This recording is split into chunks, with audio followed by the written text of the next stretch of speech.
I shedding 6 times.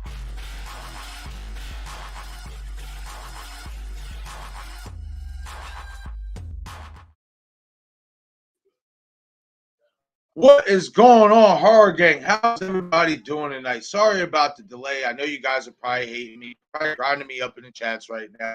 Sorry, I just wanted to put the finishing touches, make sure the green screen was actually working for the first time ever. You know what I mean? I would like to use this thing, and it's actually not glitching out on me. So things are looking pretty good right now. But as you guys know, this is not Shot 6 Times YouTube horror movie channel. I'm your host, Marcus, Ghost from Mars. I shot him 6 times. As long as it's not derogatory, you can call me whatever.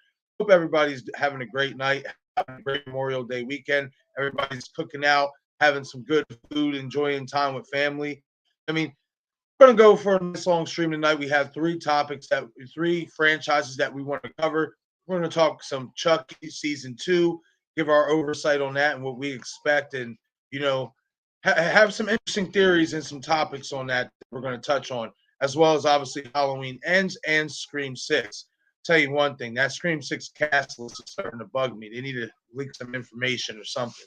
But let's get this thing started. As you know, it's a Slasher Sunday, and it would not be Slasher Sunday, you guys, if I did not have my partner in crime, the one and only, the great man, Bob Hunt. Hey, this is What About Bob, or whatever you want to call me. I don't care even if it's derogatory, as long as it's all in good fun. Well, I'll give it to you, Bob. You know what I mean? Oh, You're wait, willing. You there want is all the one thing. smoke. There is one thing I don't want you calling me, and that's Daddy.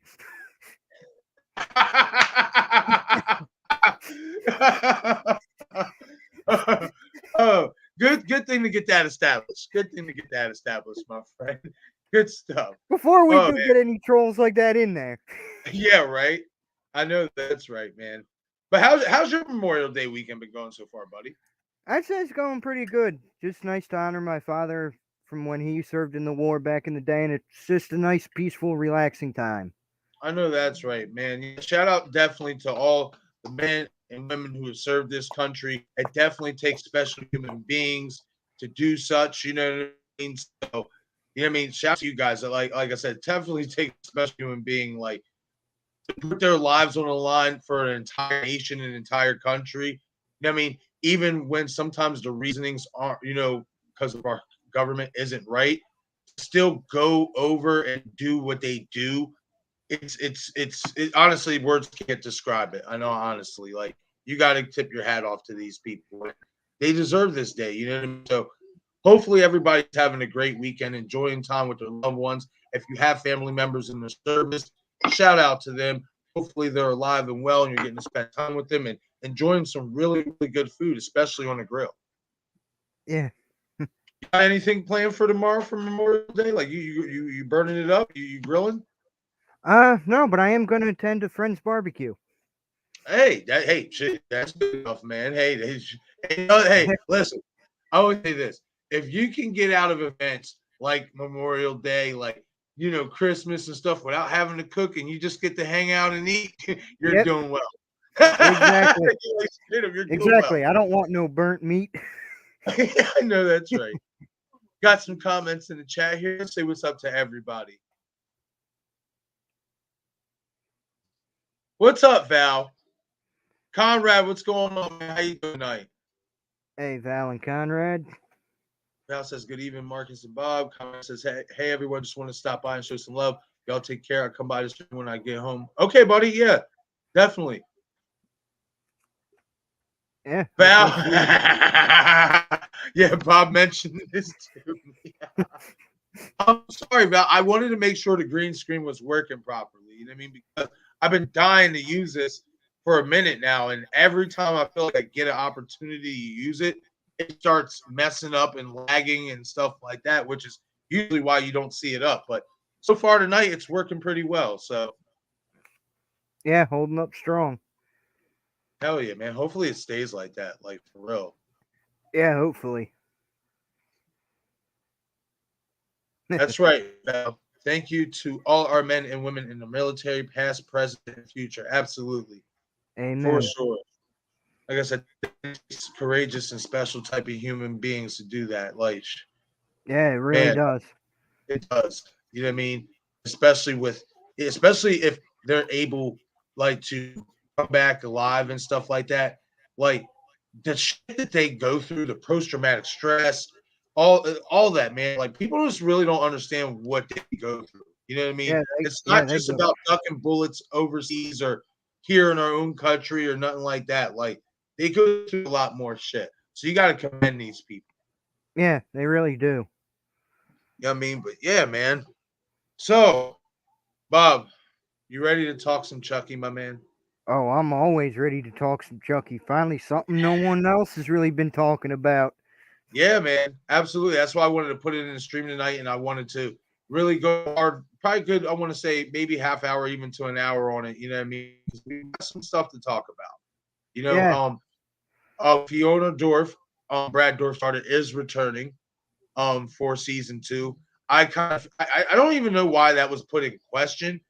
I kind of would almost think you can't do this series now without her because she plays such an integral part because she's not only playing, you know, she's not only playing Chucky, you know what I mean, but I had it in my head, but I fucking forget her Mika. yeah, yeah. She's She's playing playing two Mika, but integral also, parts. yeah. And it's funny that she plays Chucky, being the fact in real life that's Brad Dourif's daughter. I mean, Oh, it's just one of those like you gotta love it. bro, let me tell you something. I remember getting my mom into it because even my mom was iffy about watching the TV series because of the same reasons as me. Like it's not going to be Chucky. They're going to Yeah, water him down and stuff. When I told her and she watched it, she got into it just like I did. You know what I mean? And stuff like that. And what I thought they did such an amazing job, and she called it. I thought that yeah, they had hired a guy in the scenes when they were not like when Chucky was growing up, or like basically him and Tiffany were together but younger. I thought that yeah, was a guy who just looked like Brad Dorff when he was younger.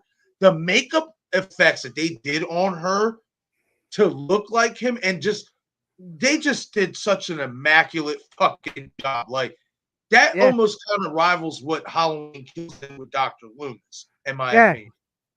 yeah. It Like they truthfully did does. such a great job with that makeup. Like that had me. I'm like, no, I'm sitting here telling mom, I'm like, that's not her. And she's like, Marcus, I'm telling you, that's the daughter playing that part. I'm like, no. I said, it's just not. No. I said, no way. And yeah, definitely way. Like that's her. Yeah, And, yeah, and I think something is it's a testament to her because she started off late. She's a late bloomer in acting in the industry. yeah. She's a She late really bloomer. is.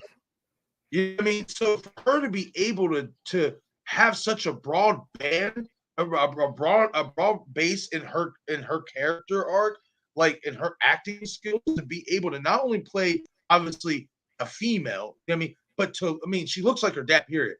But to Yeah, really like when you put makeup in, put it together, bro, and her mannerisms, like that's Brad Dorff, man. Like all the way, like he yeah, fucking he fucking spat that child the fuck out, man. like yeah, like that is Brad Dorff all the way. It's crazy. Like he just did such a great job, and like I said, you can't now. In all honesty, you can't finish this series without her. I feel no, like you know what I mean. definitely. She's got to be the carrying case, especially if it carries on and Brad Dorff does unfortunately pass. I Yes, think she's got to step absolutely. up to I agree take with that that. mantle. Yes, I agree with that. I am 100% in agreement. So being that we know that she is back, right? Yeah, So in terms of Mika, do you think that they will kill this character off at the end of the season? How much longer is she going to be able? How much longer? And this is also too, because we know this. You know what I mean? Chuck can only stay in a body for so long. yeah, You know what I mean? How much longer is he going to be able to use Mika's body? You know what I mean? Like and how much longer is Mika going to be able to take all that, punishment and all that? So, she's paralyzed, she can't feel. She's still human. Like, you know what I mean? yeah, So, yeah, yeah. At the end do of it, you she's still think it's human. possibility they kill Mika, or what do you think that maybe Chucky transfers his soul into somebody else, another human, whatever, and Mika still lives? What do you say, Bob?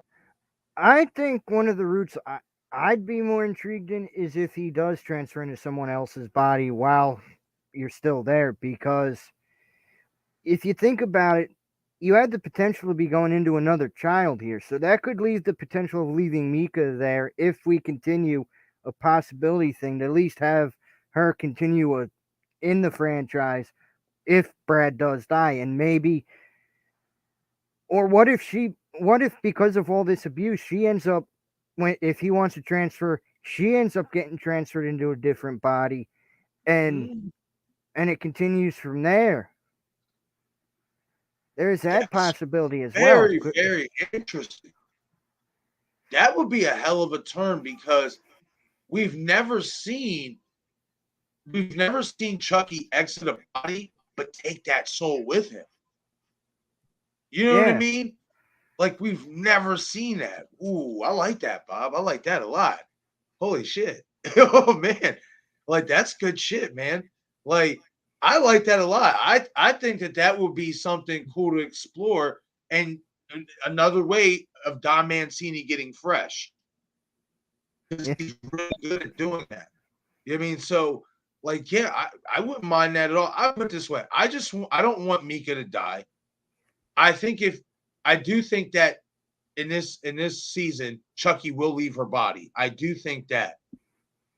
I think what remains to be seen is what will happen to Mika afterwards if she is alive. Will they send her back to the asylum? Like there's so many avenues they could take with that. You know what I mean? Will she get sent back to the asylum? Like now that in all honesty, the word's out, and plus you got this, the other kids.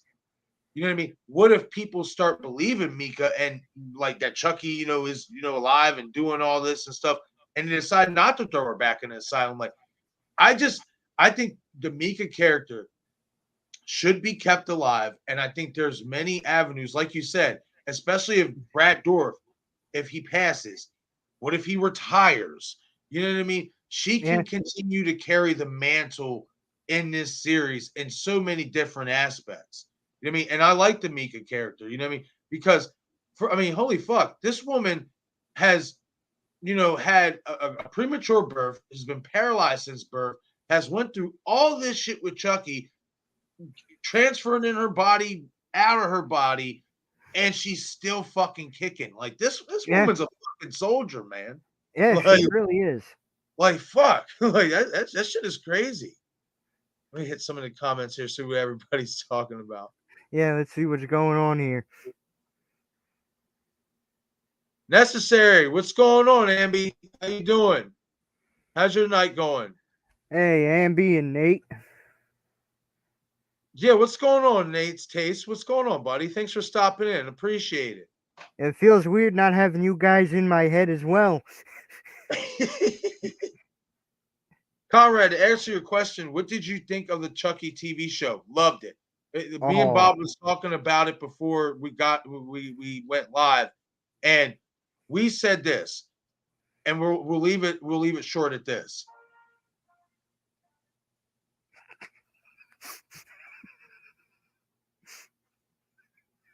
Mama's trying to hijack my stream, you guys. Sorry about that. It's let's all have. good.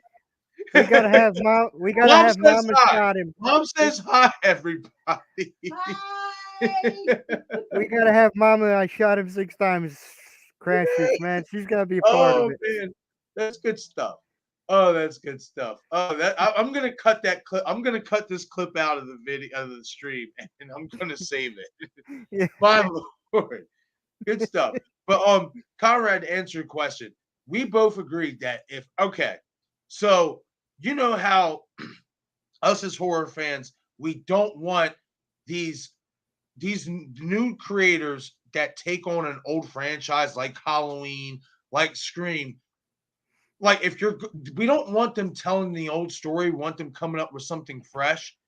But what they did with Chucky, the TV show, so well was not only introducing new characters into the storyline, but also incorporating the old storyline and filling in gaps and making it make sense and meshing it in with the new storyline. And we both agreed that if these type of new creators that want to take on these old franchises and all that good stuff, if you want to tell the old story while telling a new story in the same, this is how you do it. Follow the blueprint that Chucky the TV show and Don Mancini did. Like this was perfect. In all honesty, I don't think you can get any more perfect than the first season. Chucky wasn't watered down.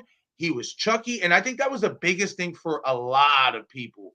You know what I mean? A lot of Yep. Chucky fans was like, oh God, he's going to TV, sci-fi. They're going to water him down. They're not going to let him be Chucky. And we got the complete opposite. We got Chucky to the 100th degree. Like it was incredible in all honesty. Like it was, in my opinion. Bob, what do you Yeah. think? You answer Conrad's question for him. And I don't think they could have done it any better, personally. I thought it was a well executed show. At first, yes. I was very terrified with it being a TV show. My first thought is, well, there goes the language factor. We're not going to have the smart, witty, cussing puns that he always gave. And part of me wasn't expecting the violence as well that we got, and they stuck true to the character.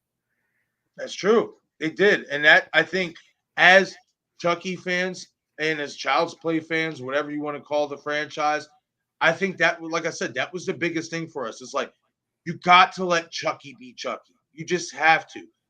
You cannot have the Chucky character be on television and he's half of what he is. It's not going to work.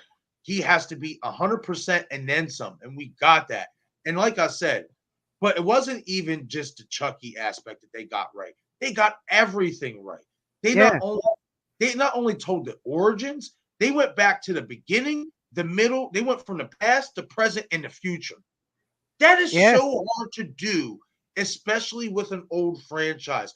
But I contribute that to being Don Mancini. This has been his baby since the original Child's Play, and he's just a genius at this franchise. With this franchise, is of finding new creative ways to be fresh while also telling the same story.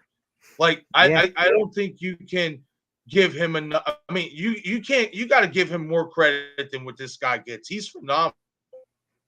yeah. He really is. Let me get this app. My Windows app is coming up. Okay, yeah, fix that issue. Oh yeah, And let me not just fix that, this the other issue. atmosphere. And it's not just that, the atmosphere did feel like they were back in Jersey, like they were saying it's in Jersey, and it really did feel like Jersey to me. Absolutely. Oh, I love the fact that they put it in his hometown in Hackensack. I loved Yeah, it. yeah, and it That did. made all the sense in the world. Now, how about that ending? The revelation. The revelation Oh, of Tiffany is the one who called the cops on him, which started off this whole thing to begin with. The chase yep. to the toy store, him having to transfer his soul into the doll. Man, Then Tiffany, meeting Andy. oh, everything. The entire franchise hinges on that phone call from Yep. Tiffany. The entire franchise. Uh, Tiffany and Chucky has had a tumultuous relationship, but I don't know how she comes back from that. Do you think that Tiffany gets killed in season two? If she doesn't get killed, she's gonna get brutally attacked. I think she done messed up one too much. I do too, man. I think that revelation is like, okay, game on, bitch. Like that in Yeah, Chucky's words, that's what something he views. It's okay, game on, bitch. You're the one who called the cops, which is why I've been having to transfer my soul into dolls and all this nonsense. You and know what why I I mean? had to discover this thing, and now I'm in multiple dolls and Mika. Yeah. Now that's something. Now let me ask you this: do you think if Tiffany is killed, right? Do you think it will just be do you think it will be Chucky and Mika's body killing her? Or do you think it will be a single doll or multiple dolls, like the whole clan of dolls attacking her and ending her? I think it's going to be, personally, I think there's going to be the whole group of these Chuckies going after her. I don't think it's going to be just one little individual. I think they're all going to go after her. I think they're going to even have Mika doing it as well. I would love that. I would love to see Ch- Chucky slash Mika. You know what I mean?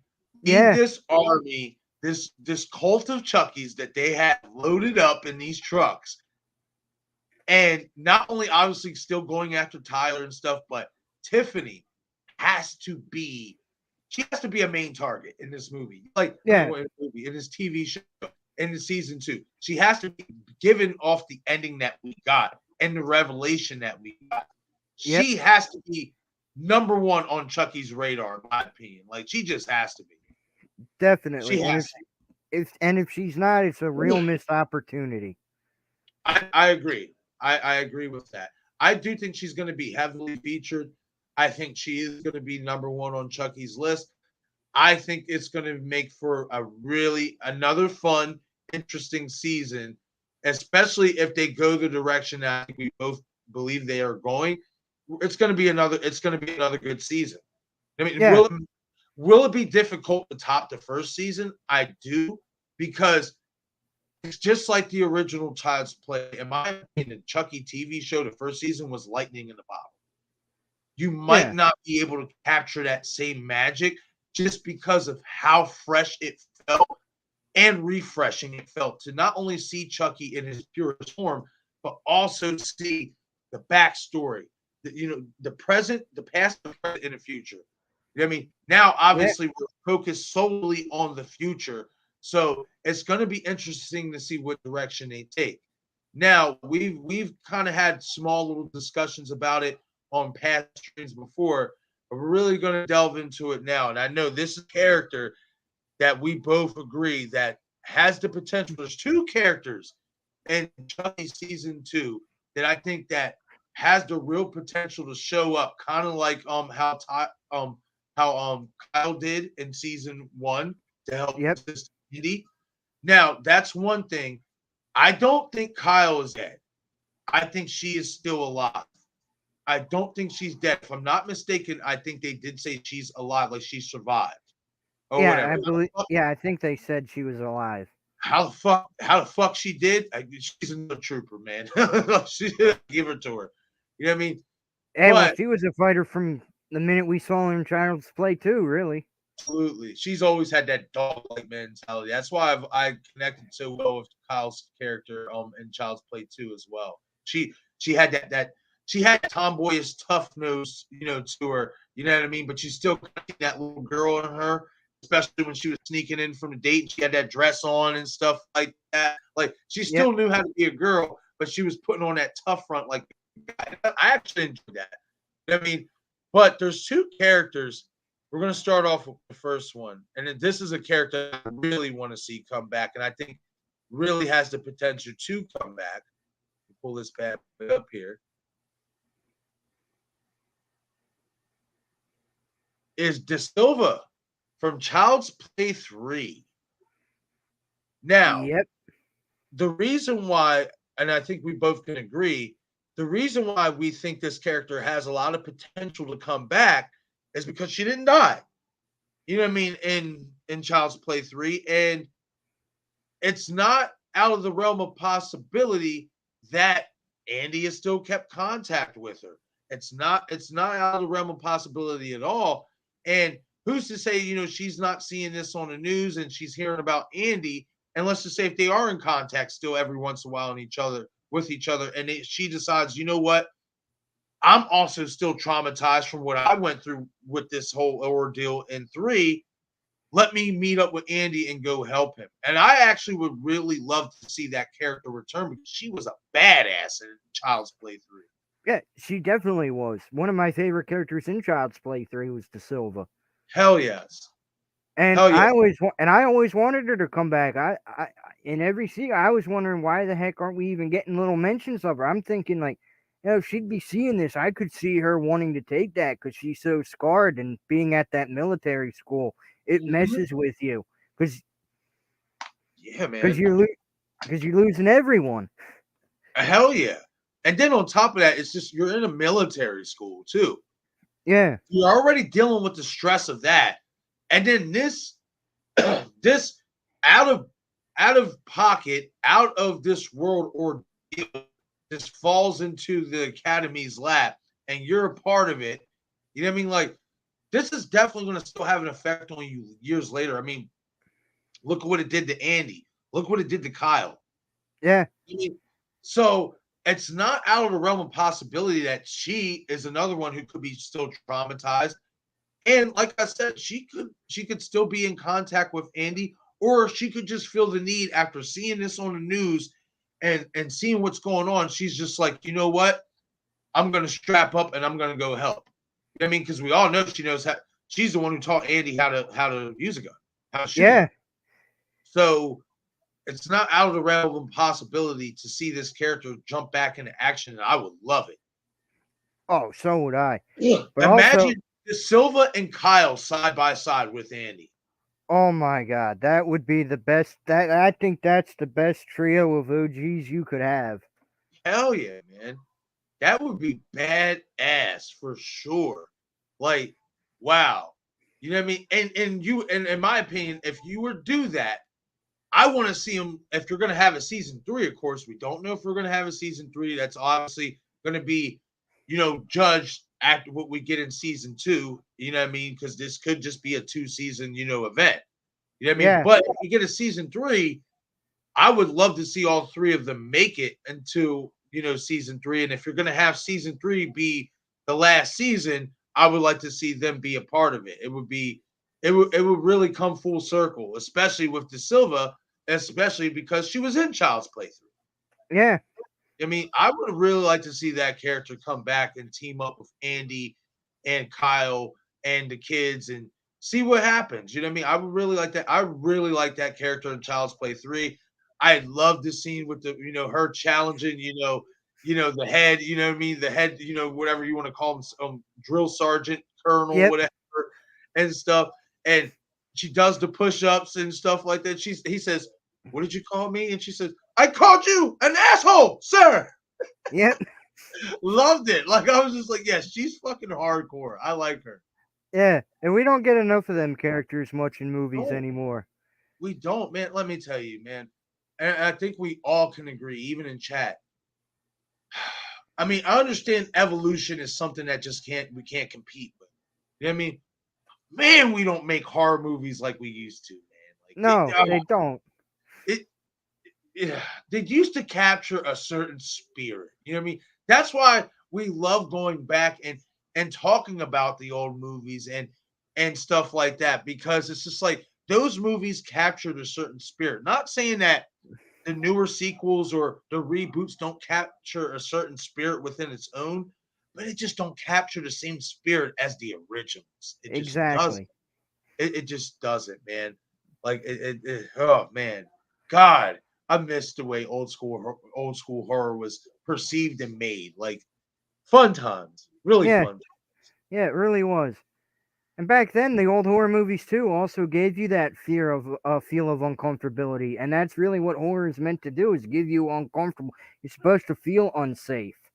Absolutely. Listen, I'm put this way: when I'm watching a horror movie and I have the lights off, you know what I mean. I want to feel at least suspenseful enough or scared enough to where if I hear something in my kitchen move, you know how random dishes might just, Yeah. Oh mysteriously yeah.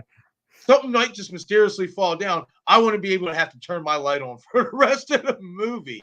Yep. Like, you know what I mean? Like, I want something that's gonna scare the fucking bejesus out of me, in all honesty. Like, I love that type of horror movies. It's like, listen, it's like Buster Rhymes said in Halloween Resurrection. Honestly, one of the most positive things that come out of that movie, and he was right. Being afraid gives you the feeling of feeling alive. Yes, it does. Like, you know what I mean? Like, I love that line. I always go back to that line, and I'll always use that line as my go-to. Buster Rhymes and Halloween Resurrection.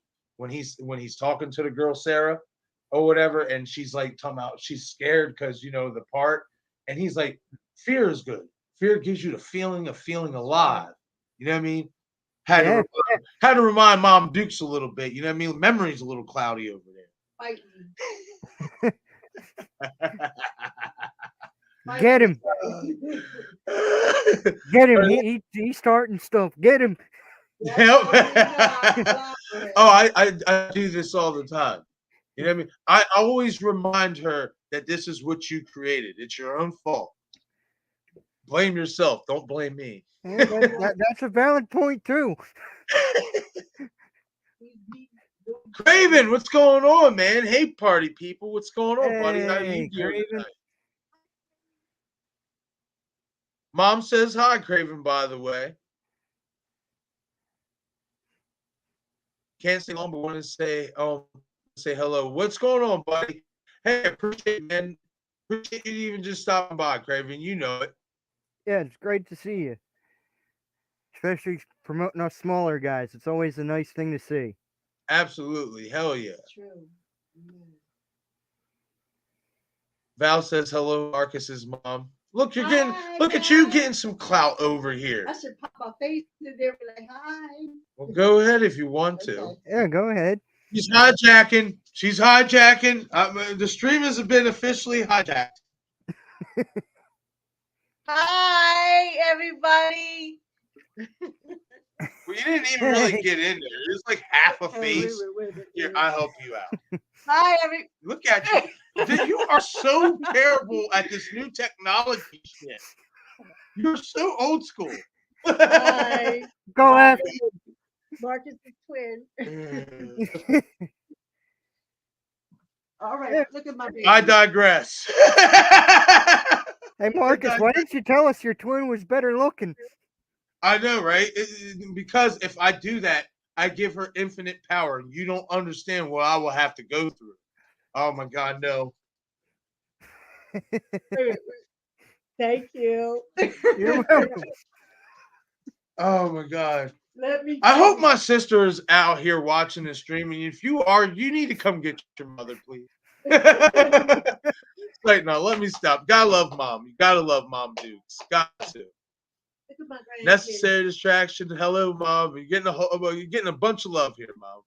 Bunch of love. Hello. I'm with my little furry grandkid.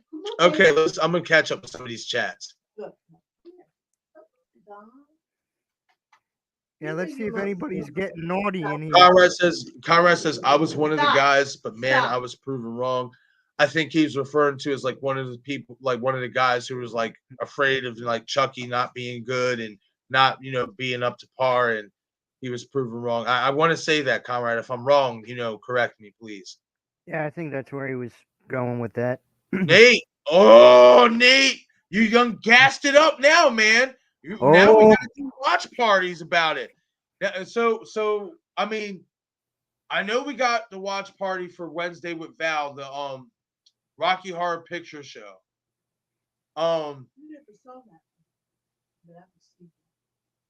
that. So Tuesdays, Nate, Tuesday. If you want to start Tuesday, we can do that. I have nothing other than uploading videos planned for Tuesday. I usually don't stream on Tuesdays. So if you would like to, binge watch it and, have watch parties, we can do that, buddy. Yeah, that sounds like a great idea. Whoa, wait a minute. I just came up with an idea. I mean, this is just if you guys are down for it. You know what I mean? And this would be for Tuesday. What if we binge watch the entire fucking season the entire night? Hey, I'm down for it. I mean, if you guys can hang, I know I can.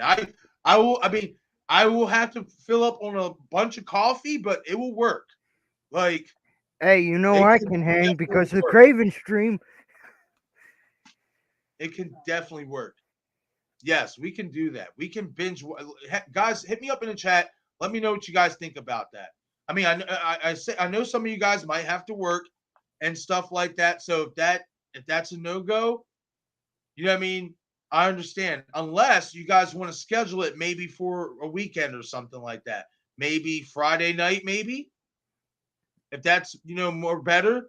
If nobody has to work on the weekends, chat. Let me know what you guys think about that idea. That's right. Thank you, Nate Taste. Let's let the Chuckster Chuck. Exactly. Yep. You can't fuck up something that isn't fucked up. You know what I mean? Why ruin something that isn't ruined? Yeah.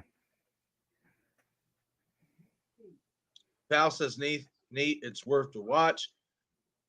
And I was very critical of it going in. Yeah, it's definitely worth to watch. Absolutely agree, Val. Definitely. I loved it. Like I loved it a lot.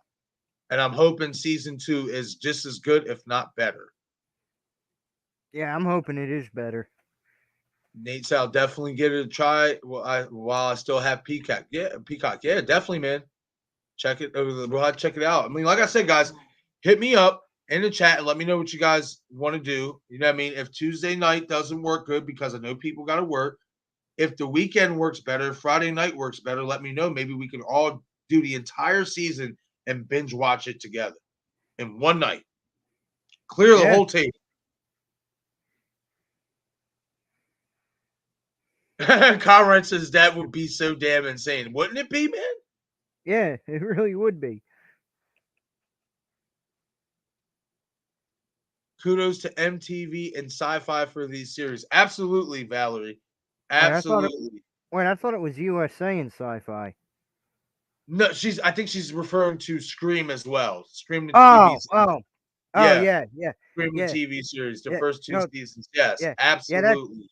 That's my bad. My mind's on Chucky, and I'm thinking, wait, I thought it was USA. No, you're good, buddy. Yeah, absolutely. No, I agree, Val. Yes, absolutely. The first 2 seasons of Scream the TV series, yes, definitely. Like, those are 2 good examples of you can take an old school horror franchise and turn it into a TV series if you have a fresh idea for it.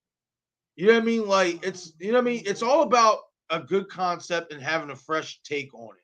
I said about Scream, I really enjoyed the Jason-esque elements of it. The whole Lakewood feel, the whole Brandon James being deformed. I really enjoyed that because the original Scream, and I thought that's how they got different from the original Scream, like the movies.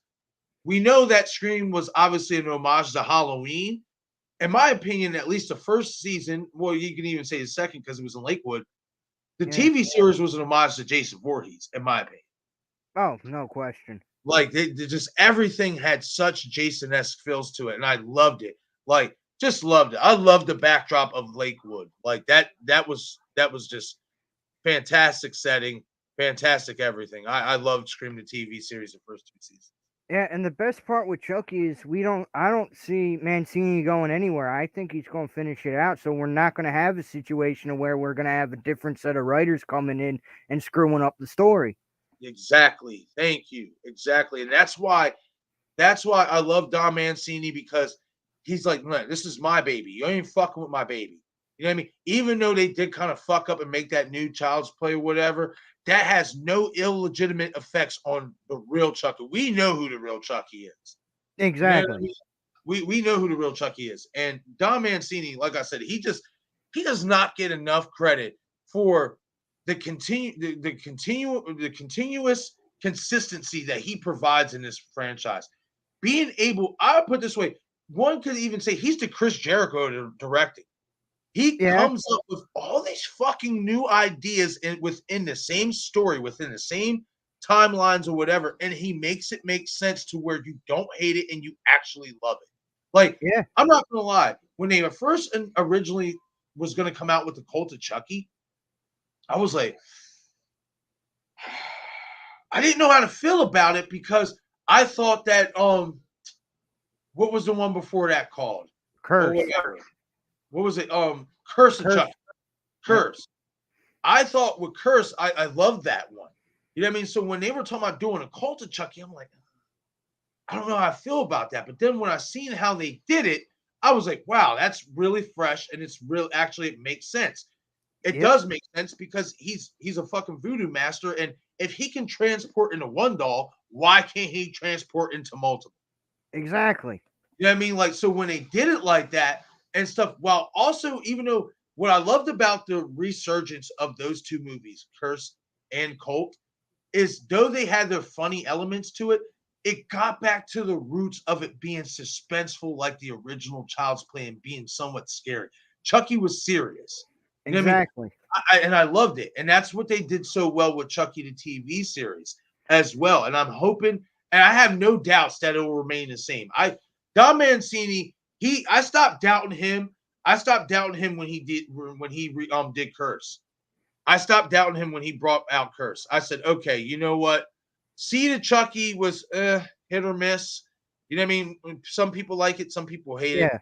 But in terms of reinvigorating the franchise, like you just can't doubt this man no more. He like I said, he's the Chris Jericho of directing. Like Exactly.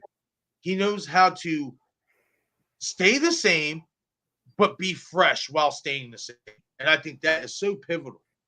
That and the ending of Cult of Chucky did something that we never saw fully happen. And that was pretty much the whole mission through the first three Child's Plays. That's true.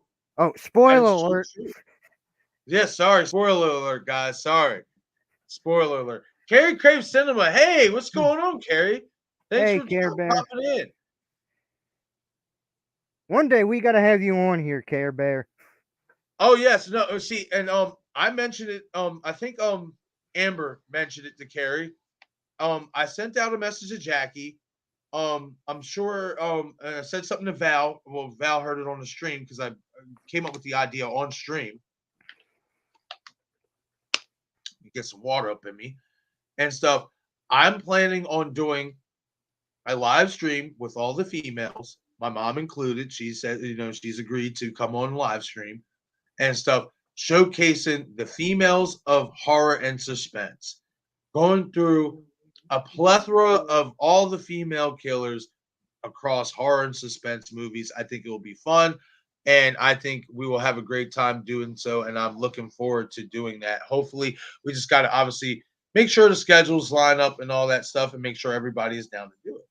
Yeah, good. So one I get to sit back and watch. I don't have to partake in. So That's right, Bob. Yeah, sometimes it is always good to just kick back and watch. It is. yeah. You know what I mean? Sometimes it really is. Carrie, Ghosty don't play sounds so passionate and knowledgeable. Oh, thank you, Carrie. I appreciate that. I'm not gonna lie. You know what I mean? It's from all the years of sports debating with my friends and my family. So like when I do this and you know what I mean and stuff like that, like I guess you can kind of see some of that come out. You know what I mean? Like that passion and that it's like a machine gun going off. You know what I mean? And stuff like that. But you know what? It's good. You know what I mean? That's what we're aiming for. You know what I mean? And stuff like that. I want you guys to see that passion in all honesty, because I love talking about this shit with you guys, honestly. Yeah, and don't worry, at the end, we're definitely going to have some hot debates here. Oh, hell yeah. Conrad says, yes, this man went with Chris Jericho. Love that analogy. Jericho is Mr. Reinvention. Absolutely, man. Like, Yeah. I mean, that's why I love Chris Jericho as a wrestler and stuff like that. Like, he's the same guy, but he just reinvents himself time and time and time again. Yeah, I mean, we had like Lionheart, though we had just normal Jericho, listed Jericho. You had New Millennium Jericho. You had King Jericho when he was the undisputed champion. Hold on. The most underrated Jericho, the suit and tie Jericho. Yeah. That to me was arguably probably his, other than the list, because I love the list. I mean, that was his best, in all honesty. It was the suit and tie Jericho. Man, he was fucking great. Like, he was such a prick, and he was so believable. You know what I mean? Like, he was just, like Conrad says, he's Mr. Reinvention for sure. Love Chris Jericho. Love his work. Yeah, suit and tie Chris Jericho. Hell yeah, fucking badass, man. But I love the list too. I always love when he was. I remember when he was, to go off topic real quick. I remember when he was getting drafted to SmackDown, and he had just won the U.S. title on Raw, and it was like a exclusive backstage segment between him and Kurt Angle, and they had the two commentators, Tom Phillips and I want to say Mike. I forget his last name, but Mike. He's still there at WWE or whatever. Cole, And they both, Michael Cole. no, it's the younger one. It's the ring announcer or Oh, whatever.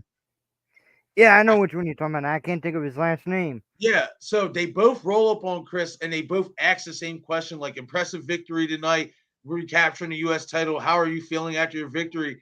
And he's just like, he looks at both of them and he's like, oh, I see what's going on here.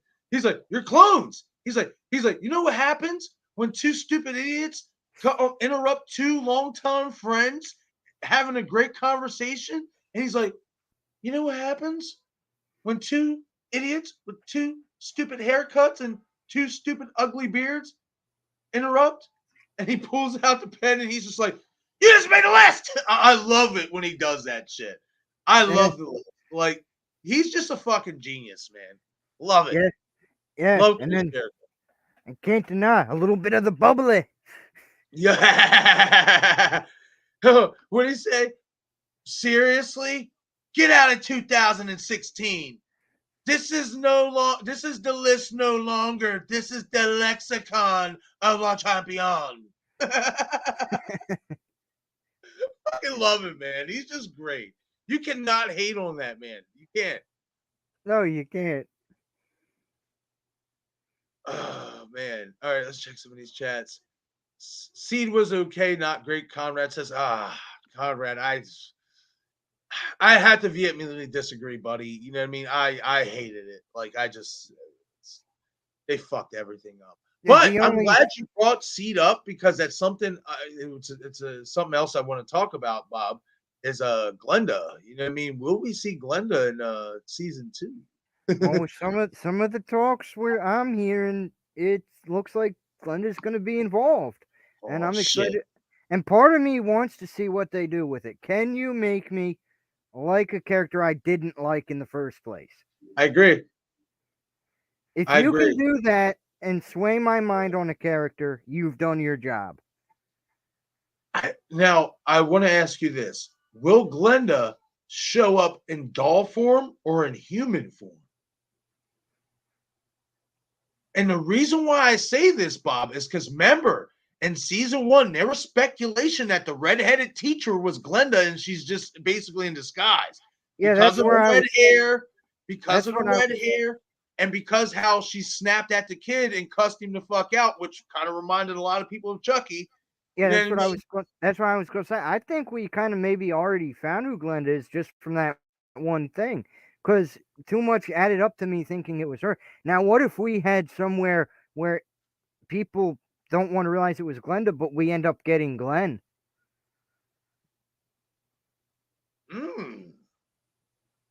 That's interesting. That's something nobody's talking about. What if we just get Glenn and not Glenda?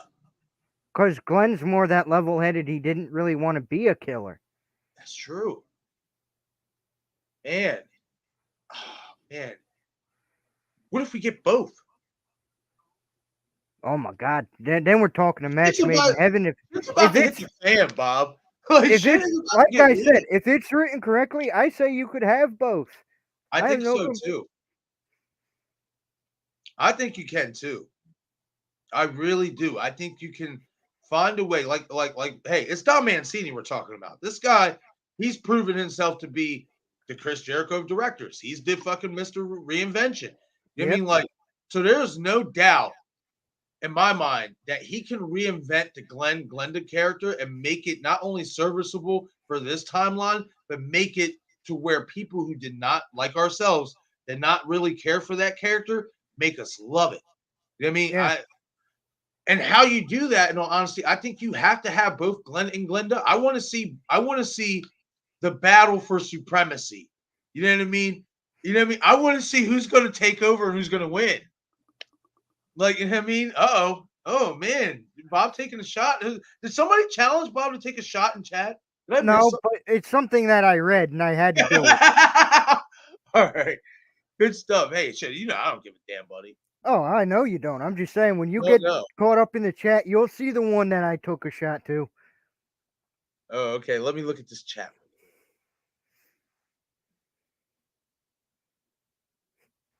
Hold on, you just made the list. That teacher, huh?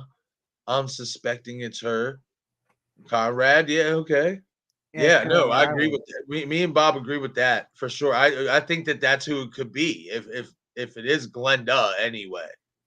Hey guys, got to go play with Nate for a while. I see now. Now I walked right into it.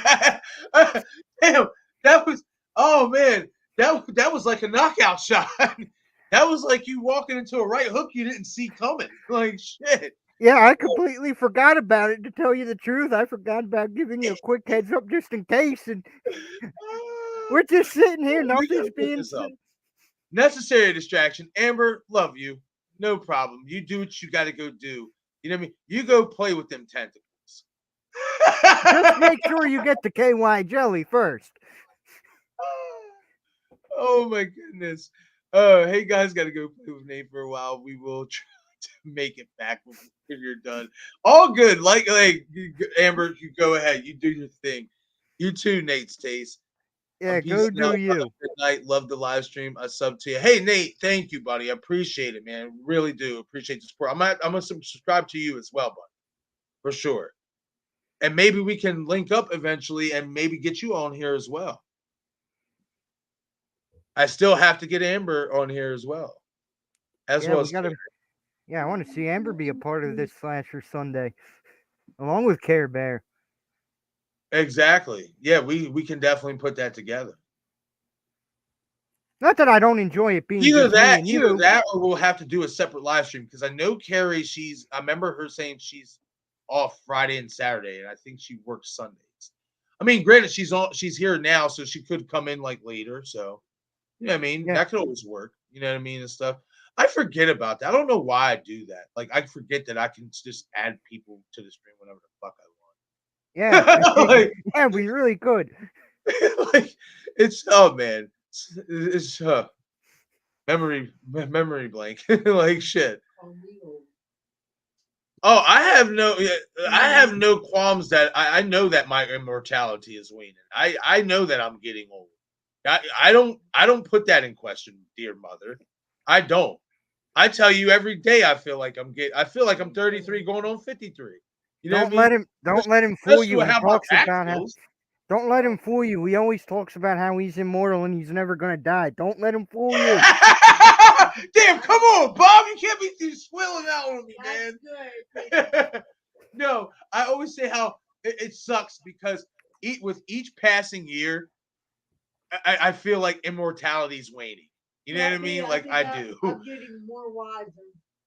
Oh man, I do. Every passing year is just like, yep, oh, just another year off immortality. Like shit. Oh my God, Oh, Carrie. Oh, I love that comment, Carrie.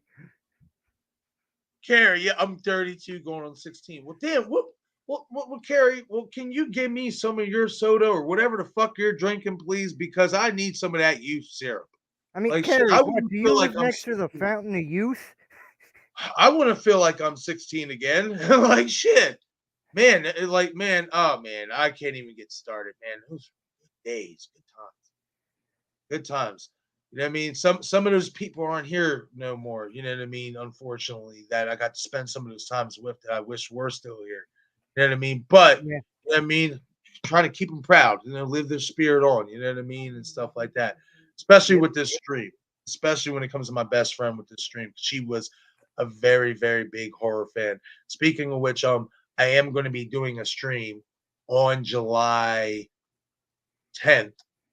It's going to be like a commemorative stream in honor of my friend who passed away 2 years ago or whatever and stuff like that. She was really big into horror. You know what I mean? If I always say if we both didn't like kind of get caught up into some wrongdoings in life, if we both were focused on like goals and stuff like that, we would have been doing this years ago. You know what I mean? And stuff like that. You know what I mean? But I'm gonna do a stream in honor of her name.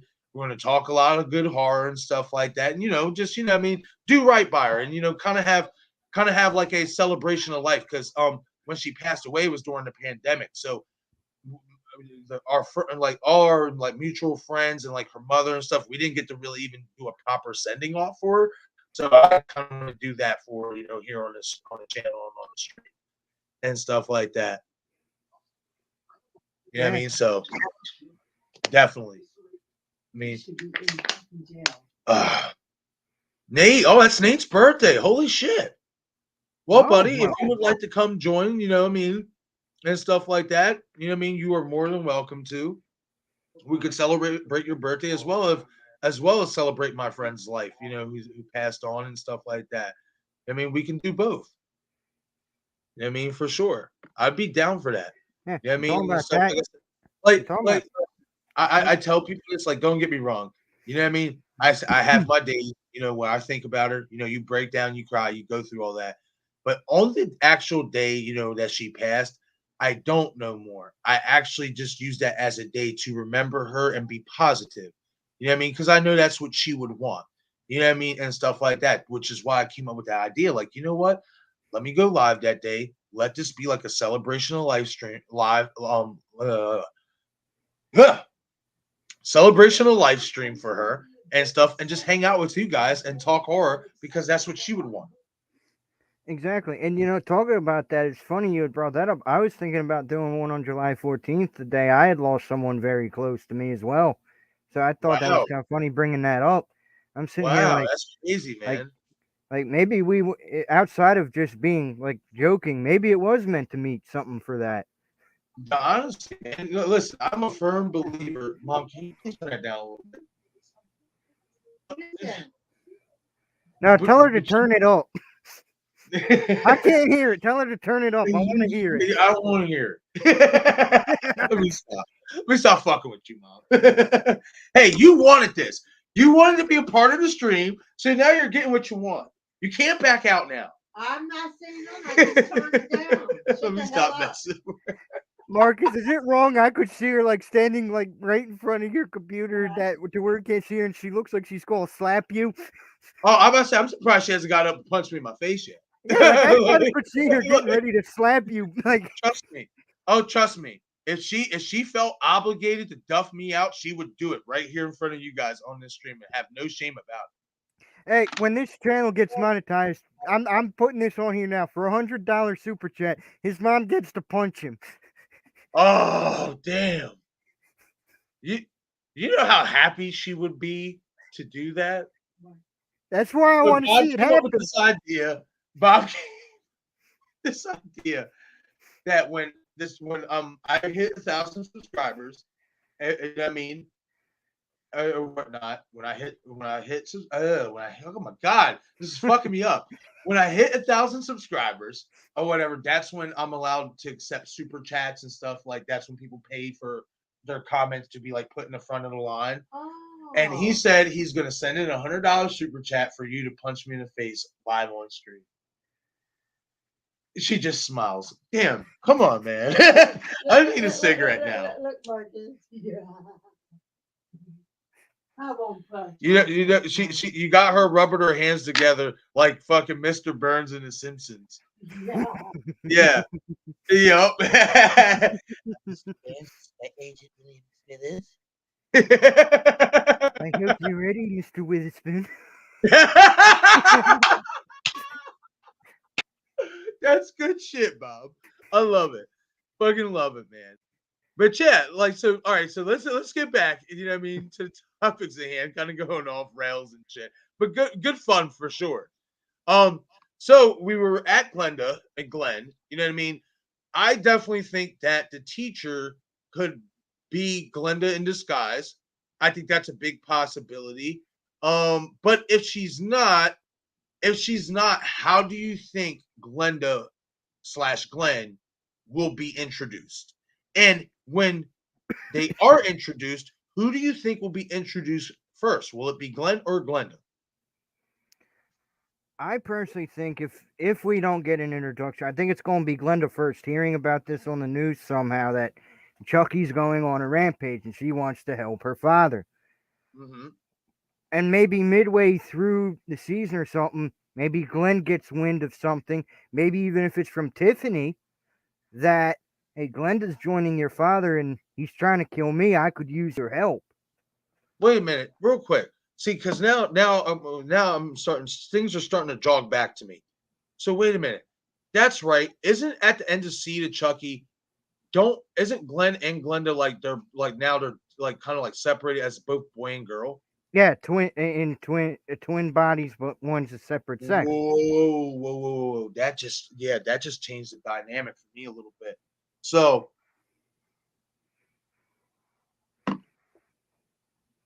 I have a feeling they're both going to get introduced.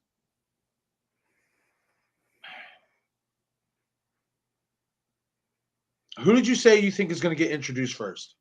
I could see Glenda getting introduced first. Maybe she hears something about Chucky's going out on doing these killing things. Yeah, She wants to help her father. Well, Tiffany done messed up one too many times. They're going to be her number one. She's that number one target. What if she reaches out to Glenn for help? that's an interesting take. And the reason why is because it reverts back to what you said that we have to remember Glenn didn't want to be a killer. So it's not out of the realm of possibility that even if, let's say, nobody gets a hold of Glenn, what if Glenn just shows up to try to stop them? Yeah, even that would work too. Like that would work. That would not only work, that would be fun to watch. I mean, Chuck, like that would be fun to watch. Chucky's son going up against obviously him and the daughter and stuff like and Glenda and all that stuff. That would be another way to get different because nobody would fucking expect that. Yeah, Nobody would expect Glenn. I think a lot of people would expect Glenn to eventually just give in to the killer instinct, as opposed to no. You know what? I didn't want to be a part of this to begin with, so why not have a hand in stopping it? Like Glenn could, in all honesty, be the deciding factor whether this whole Chucky shit ends. In all honesty, but yeah, when you think about it, because if he's not on board with what the family wants to do, you know what I mean, in terms of keep killing and obviously terrorize and take over whatever the plan is and stuff like that, it's not out of the realm of possibility to think that he's just like, no, I don't, I have to stop them. This has to stop. You know what I mean? He could be the potential key to the franchise ending. What do you think about that? yeah. It makes a lot of sense with the whole, like I was saying, with him not really wanting to do the killings. It could fall on him. And it's something that I could see Don Mancini writing in because he always seems to write something new and different in. Yes. Yes. I agree with that, man.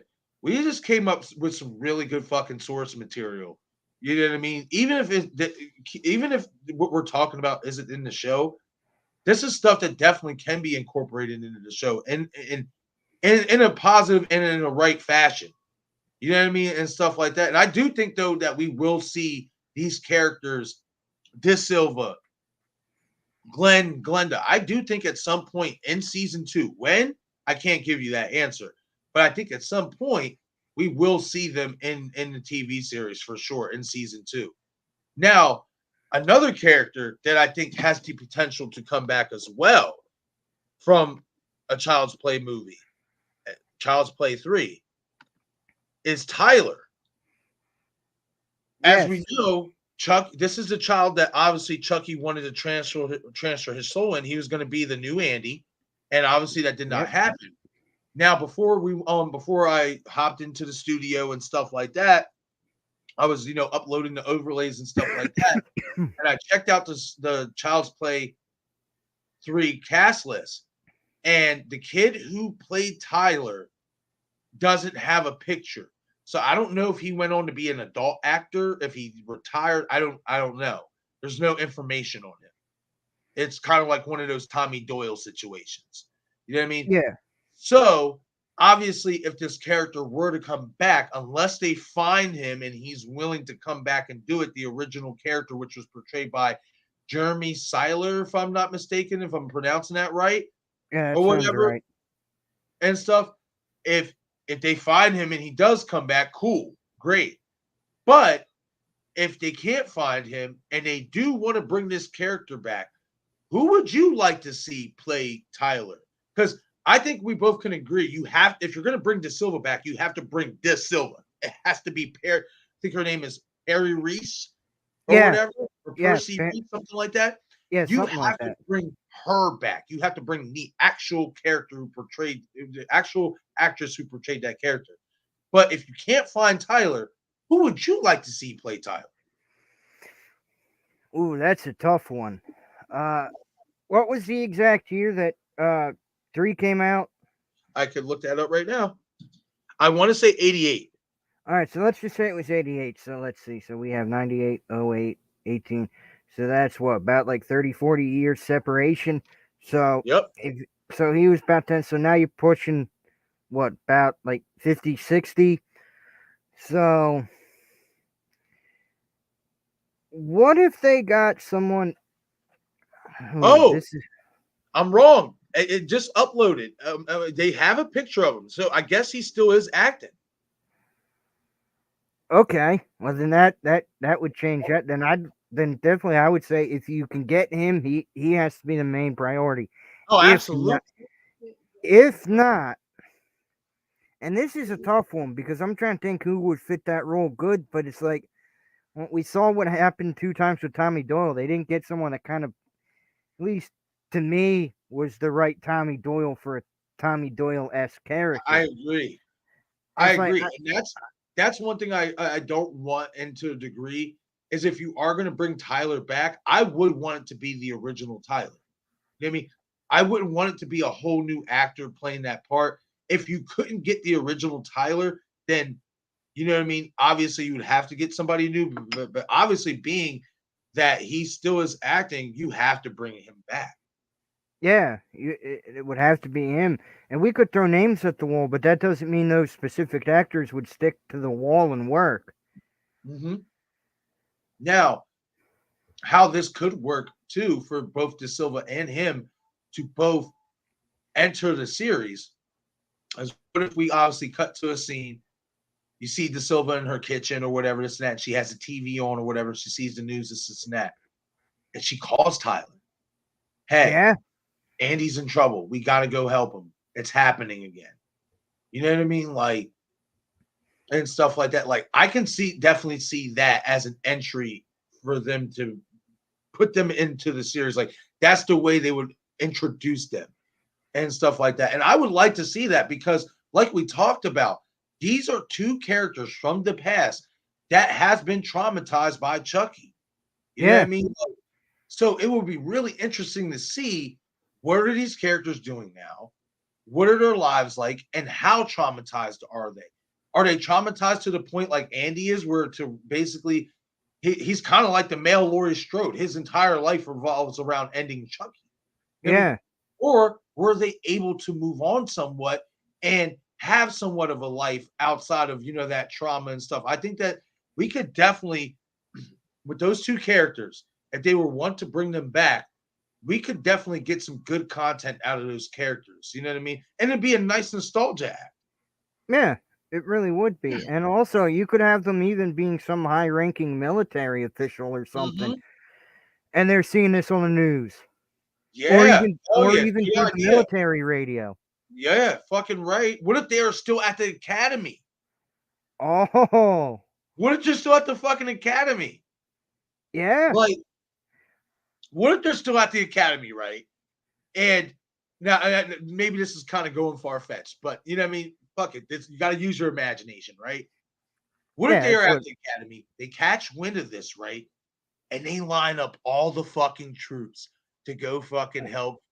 Like, yeah, what? The whole the cult of Chucky versus the troops of the academy, with Andy, with Kyle, with Tyler and De Silva. Oh Oh, man.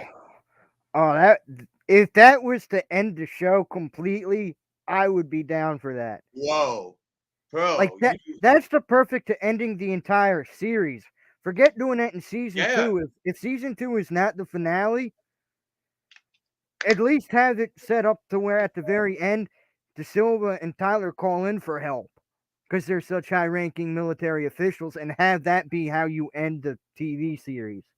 I would be in agreement with that. That would be badass. Like, that Because is a way you can keep it fresh, keep it different, and it would also rectify, because Child's Play 3 is the most hated in the franchise, from what I've seen. A lot of Chucky fans hate that one.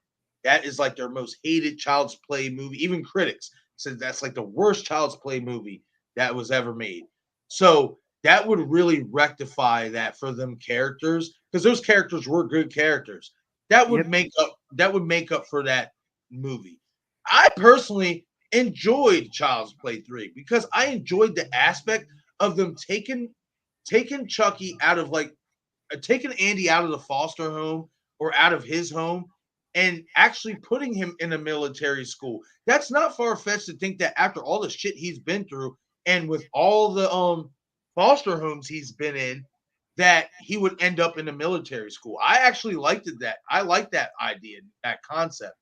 Oh, same. Because you have to stop to think. Sooner or later, these people are going to think this kid's mentally out of there. And where else would you want to send someone?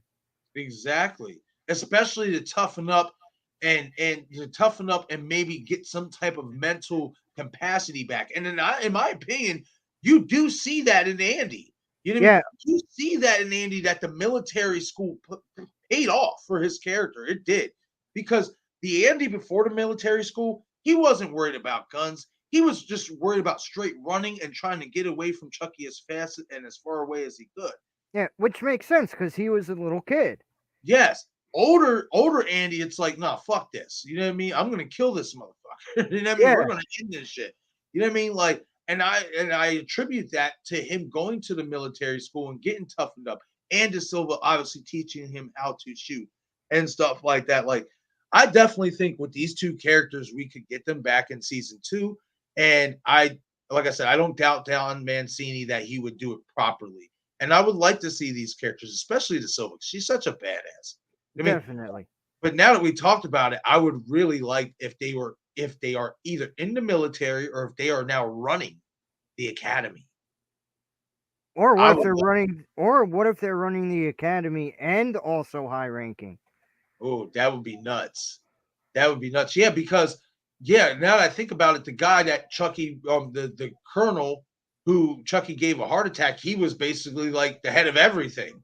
You know Yeah, what I mean? And stuff like that. Like, so yeah, that could definitely work. You know what I mean? Maybe De Silva's the captain and Tyler's the lieutenant.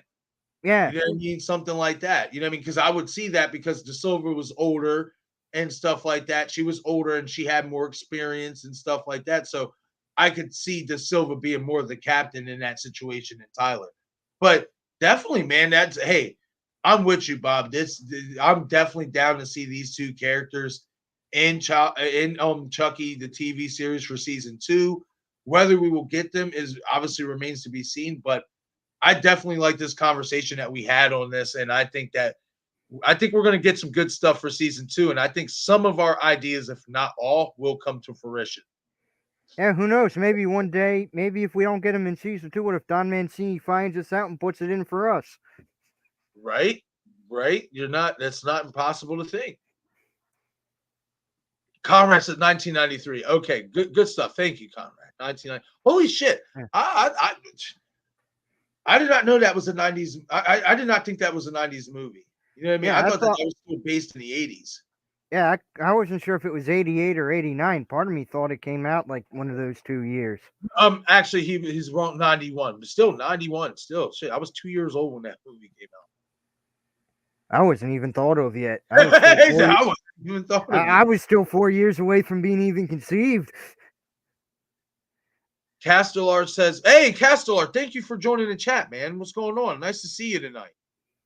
If a grown-up Tyler is a high-ranking military officer or FBI agent, he could go to investigate Chucky murders. Absolutely, I agree with that. Yeah, The same for De Silva as well.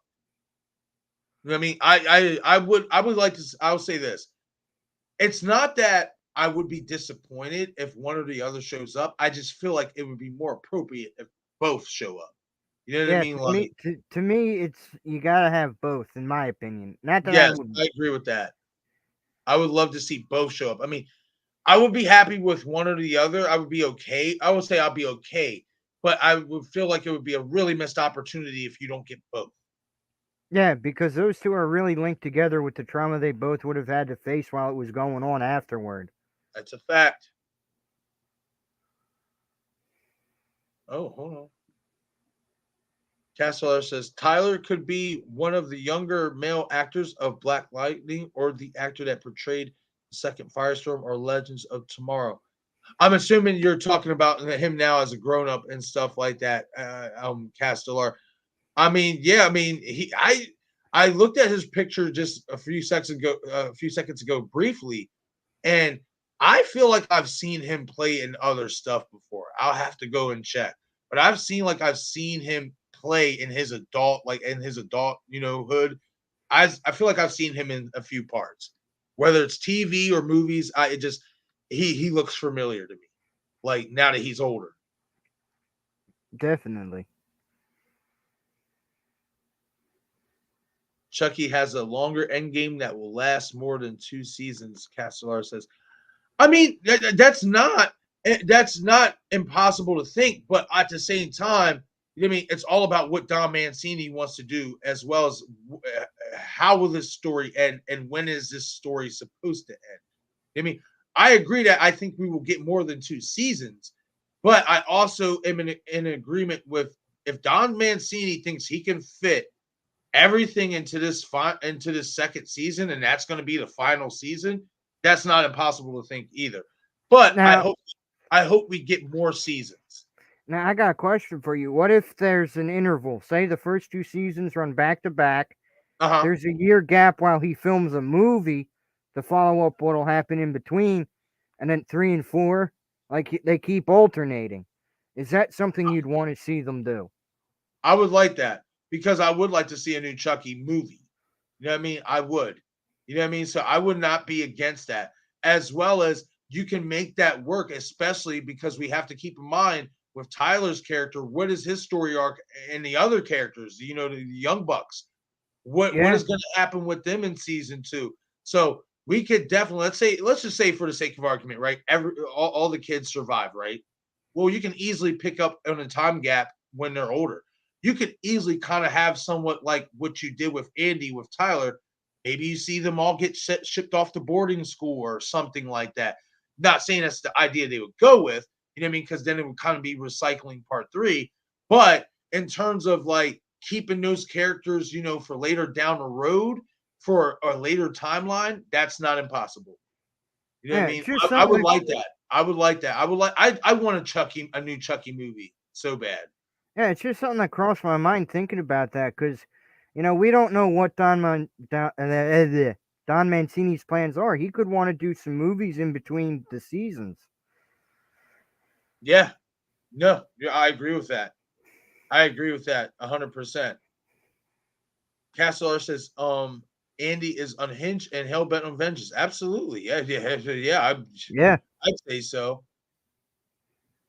yeah, especially after what we Conrad saw says in Colt. Conrad says probably like 4 seasons. I mean, yeah. It's that's not impossible. You know what I mean? We'll see. You know what I mean? I don't know why it's not coming up there. It's kind of lagging a little bit. Uh-oh. Yeah, a little Let me laggy. let it pass. All right. Now it should be ready to go. Dino, what's going on, man? Thank you for joining the chat. Nice to see Hey, you welcome, tonight. Dino. It's just Dino says, so happy to see you guys streaming. Oh man, I appreciate that, Dino, man. I do. Oh, I'm happy we're thank you, streaming Dino. too. I love doing these live streams with Bob. Oh, I love doing I them love too. doing these live streams with Bob, and I love, us conversating and chatting with you guys in chat and stuff like that, going through ideas and theories. I love this, man. Yeah, and shaking it up with the topic so it's not like everyone else's. Castellar, now we can just real quick, you know what I mean, before we move on to Halloween ends and stuff, and I do have to, take a quick restroom break, whatnot, or whatever. But Castellar says something very, very interesting. Chucky would want to kill Norris for killing him. I agree with that. Now, Bob, do we see Detective Norris come back in season 2? And will it be Michael Sarandon to reprise his role? You gotta I would. give us Michael Sarandon. You do. If you bring the character back, it's got to be him. And if you don't even bother trying to write. If he doesn't want to come back, I could understand that. But don't Yeah, write off his death as some cheap way off screen. If yeah, I y- wouldn't be in agreement with that. I, No. I Okay, could so respect if he, because remember, it all comes down to if he wants to return as well. yeah, and let's say if he does want to return, right? How full circle would it be if he is in season two? Because now, if he is like, if he catches wind of what's going on, he's gonna want to go finish the job. Yeah, but then there's one other thing I want to see with that as well. Where is Andy's mother? Yes, yes, yes, yes. What the hell? What is up with Karen? Like, you know what I mean? Like, what is going on with Karen? Like, I'm glad you brought that up because that is something that we need to see, or at least get some mention of in season two. You know what I mean? What Yeah, if what if Karen comes back at the end?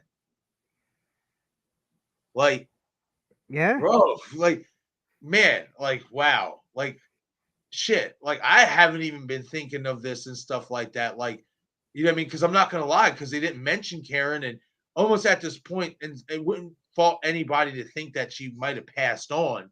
You know what I mean? But I would hope not. And I would hope that she is alive. And if she is, I would want her to come back. Like, oh yeah, man, that's I'm glad you brought her up. Yeah, because that's something we need to find out. What happened with Karen? What's going on with Karen? If she's still alive, is she still obviously locked up, or is she out now? Like, what's going on? Like, is and if she is out, if she's not, locked up still, what I mean, is she with Detective Norris? could be. I mean, we got some directions we can definitely take here with season two, and I'm excited, man. I cannot wait for season two to come out. I mean, Definitely. I'm excited to see what Don has in store for us for sure, man. I really am. I mean, good stuff, Bob. Good stuff for sure. Yeah. Dino says, "Hey, comrade Valerie, nice seeing you too." Dino says, "Did y'all like the 2019's Child's Play? Sorry if you already talked about it." No, we did not talk about it. And No. in all honesty, there's nothing really to, at least from my end. You know what I mean? I'll let Bob answer your question as, of course, as well too. Um, Me personally, I did not enjoy it. I hated it. I did not like seeing artificial intelligence Chucky. I liked the voice. I thought that Mark, if I'm not saying his name is Mark Hamill, if I'm Yeah, not the mistaken, guy that the one who I did Luke thought Skywalker. I liked his voice. I thought he did a really good job. I mean, I enjoyed that was the most enjoyable part for me was the voice. Other than that, Andy wasn't believable for me. They and just I don't want to see Chucky spitting out lasers, man. Like I just like that just was just too over the top for me, and I just really felt like they disrespected Don Mancini by going through with that movie when he didn't want it to happen. While in the midst of him still making Chucky movies and obviously a TV series, I thought that was a real slap in the face. It was disrespectful. It was distasteful, and what made it even worse was the movie, in my opinion, just flat out fucking sucked. And you can't get no more. All right, it's one thing to get disrespectful and take somebody's movie and shit while they're still doing them type of movies. But then it's another thing to fucking take the movie and just completely fucking obliterate it and take everything what we loved about that character away. And I get it, you were trying to be different, but the way you were trying to be different was it was too obvious. There's only two ways, in all honesty, you can have a Chucky doll. You know what I mean? In my opinion, it's the way we've had him, which is through voodoo by a human being, and he's human living inside of a doll, or you're going to have him be controlled artificially intelligence. And that's the obvious pick they went with, and I fucking hated it. Like it just, you know what I mean? And it really bothered me. It really bothered me before, and I'm going to end it on this before I let Bob take over. This is just, I'm boiling up right now thinking about it. We didn't get the Chucky we knew and loved in terms of being vulgar, being distasteful, cussing motherfuckers out. We didn't get none of that. The funny jokes. they just watered, they just completely trashed that character in that movie. Bob, you want to take it over? It was a god awful movie, but you know what? I have some family that got into it, and that's what Okay. they got into with horror. So I can't go fully bashing it. And there is one scene I particularly love in this movie, and that's when they were all watching Texas Chainsaw Massacre 2. Mm-hmm. And it kind of broke away with what you were saying with the controlling. It wasn't so much him being controlled, it's that this thing is just seeing this and it's taking what it sees. Got you. So, like with that, it felt a little different than even what people were always saying. It seemed like some things were just picked up, and let's face it, with how technology is nowadays, who's to say that's not going to happen one of these Oh times? no, you see, and now that you bring it up like that, that is easily believable. That especially with all the fucking technology and shit, especially if it's processing so much data at one time, it can easily malfunction. Yeah, but no, I still think it was a bad movie because we got all the new Chucky stuff we're getting now, so it's all mixed up in the garbage bag. But also, it's just, did anybody really want a remake right now? I mean, what was the point of it at that moment? There was just no purpose to it other than money. But then again, if you're the studio, think about it. When was the last time Child's Play actually was in theaters? That was the It's last true. time since Seed of Chucky. So it's like, can you fault the studio for wanting to make it? No. But then it's like, well, why not just have Don Mancini make one for you? Exactly. No, like I said, I just felt it was really distasteful and disrespectful for them to just go through with making their own Child's Play when even Don Mancini himself said, "No, I don't bless this. Like, I don't want this." You know what I mean? I'm still making Chucky movies. Why would you do that? You know what I mean? And they went ahead with it and they made their couple dollars off of it. And hey, there's some people that like it. There's people like us who hate it. You know what I Yeah, mean? I hope they don't, because I know they've talked about doing a sequel to it. And God, please just leave it alone. Let Don Mancini do his project. This is his baby. This is his franchise. Let him do his. This is his work. Let him do his work. yeah, Simple and plain. Like they need to. Certain people just need to learn to leave people's shit alone. yeah. But I will give them the credit. At least they tried to make it something new. I'll give them that much. I will give him that. I give him points for the effort of trying to conceptually be different. I will give him. Because at the end of the day, it falls on the studio. You can't really fault the writers. They gotta do what they gotta do to appease the studio. That's And true. and And who's to let's say just if say, someone else wrote it, it wouldn't be 10 times worse than what we got? and who's to say we just didn't get a completely different movie than what we were supposed to get because of the studio? Because they fucking do shit like this all the time. They Yeah, fuck with these directors and their ideas, and no, we want this and we want that. We want this in the movie. We want that. It's like that always irked me with the studio. It's just like I feel like this as a if eventually I would like to get into some directing and stuff like that. If I was dealing with a fucking big studio and I'm trying to make a movie, and these motherfuckers are like, "Oh, well, we want you to do this and do that." Okay, well then you know what? Well, won't you park your asses right here behind this fucking director's chairs, you motherfuckers, and won't you see how difficult this shit is and do it yourself? yeah, You know what I mean? Yeah. Won't you get here goes the pen and paper, write the fucking script. Let me know how this works out for you. Oh, it's not working out for you? Okay. Do your job, promote the fucking shit that I'm putting out, and let me do my job. It's simple. exactly. You know what I mean? Like that's what these and that's the problem with a lot of studios is that what they don't understand is that you're hurting the genre even more when you're taking these newer creators' ideas that have fresh ideas, and you're watering it down to like, no, we want it to be this. It's like, Yeah, and then us as the fans, it's like, oh, well, these guys made a bad movie. You know what I mean? No, we have to be more open minded to it that it's not just them, it's the fucking studio too. The studios yeah, are pricks. yeah. Especially when you look at how they treated Wes Craven with the other Scream movies outside of the first one. Absolutely. All right, give me a second here, Bob. I'm gonna go run to the John real quick. All right. But if you Actually, want to play, if you want to play to the chat, go ahead, buddy. Have a oh way. no, Take oh over. no, I was gonna say I have to go too. All right. Well, we're I, both going to hit the bathroom real quick, guys. We will be right back. I'll be right back. oh no.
All right, gang, I'm back.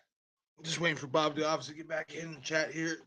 Well, on the panel, I should say.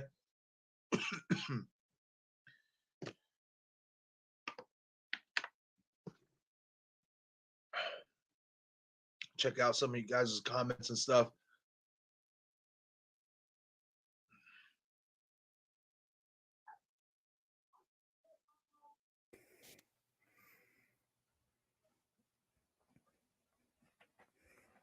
Castellar says Top Gun 2 was good with some predictable moments, which lower the rating 9 out of 10. Mad Max Fury Road is better. Yeah, I remember those old school movies, especially Mad Max. I enjoyed Fury Road. That Mad Max was a good series for sure. Yeah, yeah, Mad Max was definitely a great one. Hell yeah.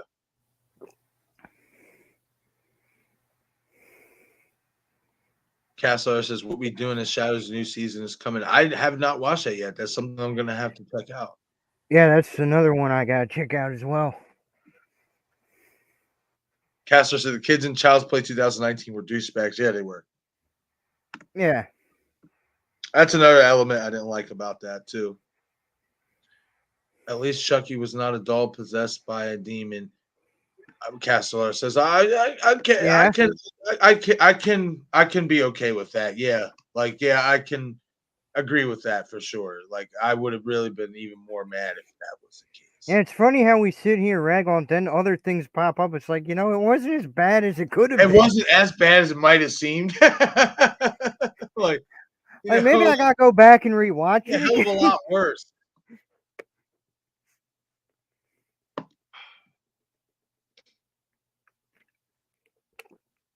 Conrad said it was good, but it was like sentimental kind of movie for me because my cousins from Mexico never seen a horror movie. This was their first. Okay, that's what's up, though. That's what's Yeah, up, Conrad.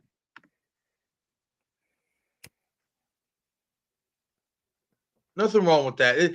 There's always those type of movies. You know what I mean? Even if you like aren't even if you don't really like, I don't want to say like you like it, but it's like it's not up to par of the standards that you call a great movie and stuff. Especially when you experience it first time with like family members that may have never watched a horror movie or something like that. Those sentimental moments are definitely, or it's definitely worth it. You know what I mean? yeah. That's what I mean. It Like with makes me, I it hate makes it, those but okay movies good. yeah, it's like me. I hate it, but because I know family that liked it when we went and saw it, I give it some respect for that. Yeah, right. Exactly. Speaking of Saw, yeah, we're gonna do a Saw stream here in the near future, very near future. Yeah, that's gonna be a fun one. Yeah, straight Saw. Yeah, because I got some. I definitely have some things I want to talk about in terms of what they're thinking of, and Yeah, and I got some opinions on where I would have preferred it going. Yeah, But, right. but you know from backstage what my opinion is and where they should carry on. Yeah, I agree. We're gonna definitely do a stream about that, Bob. Yeah, I mean, because that within itself is gonna take like 3, 4 fucking hours, maybe. Well, Honestly, let's face it. That's probably going to be an 8.5 hour maybe stream. you might even be right about that. That might turn into an 8 hour fucking stream. All the fucking digging we gotta fucking do and all the shit we gotta untangle. Yeah, it's going to be about a 78 preparation hour Yeah, and then an right, 8 hour stream. right. Okay. I remember Jennifer Tilly was heated that they made one with Don Mans without Don Mancini. Didn't she tweet out "Not my Chucky"? Dino says yes, she did. Yeah. Yes, she publicly called that bullshit out, and rightfully so. But like I said, I don't fault the writers. That's on the studio. I mean, you Oh got yeah, absolutely. if you get a job, you're paid. I never try to rag on them per se. I mean, now if the story was flat out trash and they didn't try anything new, then yeah, I'd be ragging it all day long. No, I could agree with that. I got to give them points for the effort. You know what I mean? For trying to be different. I can't hate on them for And that. plus, we don't know what the original script would have looked like. Right? Who's to say it wouldn't have been more child's playish? Yeah.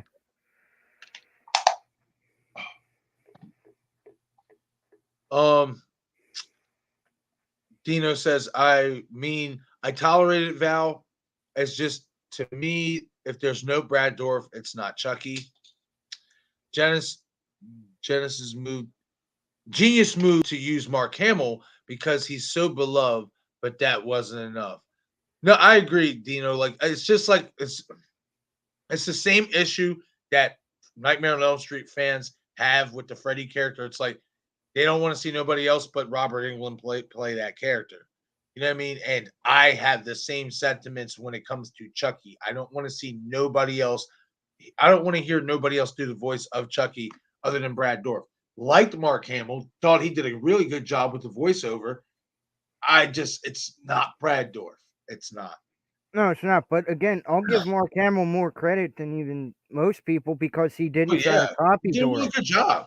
He didn't try to copy Dorff at all. He made Nope, it his own. he did. That was the biggest thing, and I agree with you 100%, Bob. That's what I appreciated most about Hamill doing the voiceover is that he did it his own way. He wasn't trying to be like Brad Dorff. He wasn't trying to, make certain sounds of raspiness. Wasn't trying to do any of that. It was just all him, all authentic, his own input on that voice. And I did like his voice. That was one thing while I was watching the movie. I'm like, damn, at least his voice is lit. Yeah, Like, yeah, still better than the voice we got in Spiral. yeah, yeah. I'm not gonna lie. After a while, that did not like grow so well on me. At first, the first couple watches, I'm like, oh, not too bad. It's okay.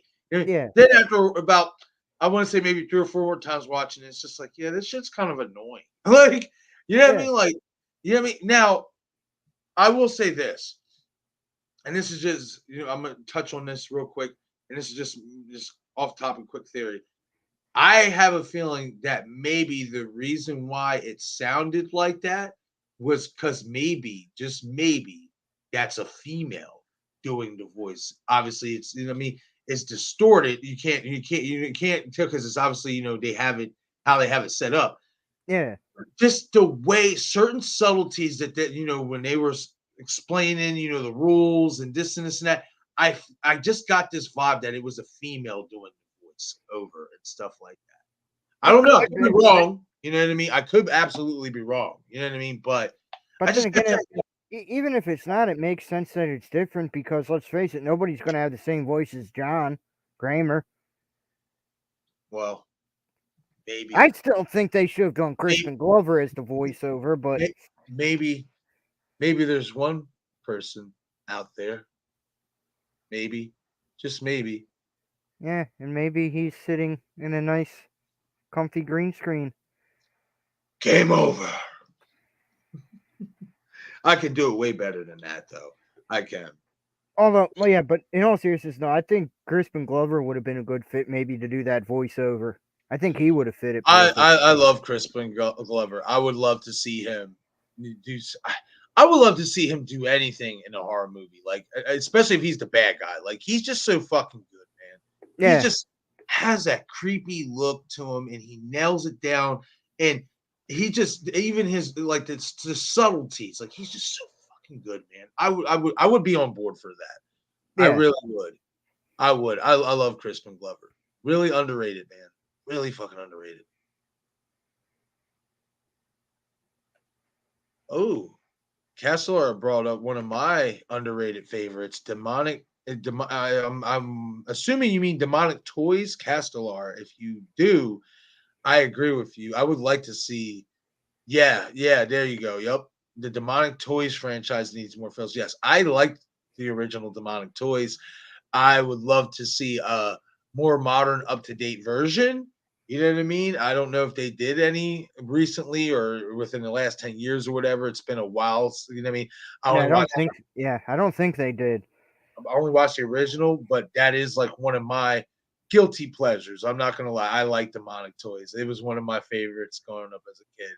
I don't Puppet know. man, I puppet don't know why. master for me. I just thought it was cool. These toys coming to life to kill people. Like Yeah, for me, I'd have to say Puppet Master is one of my guilty pleasures. that's another one. Yes, love fucking. Although I did not like that remake that they did, that newer one. I actually did not know they made a newer one, and maybe that's the reason why, because it was terrible. I mean, to me, it looked terrible. I'd have to actually watch it, but it just looked bad to me. Well, thank you for putting me on, Bob, because I'm going to give it a look here within the next week or two, and I'll see what I come up with, and maybe we can talk about it. Yeah, I mean, hey, we could always do a watch party on it. Yeah, that's for sure. I mean, the That's for worst. sure. I mean, the worst that happens is we both hate it. Oh, absolutely.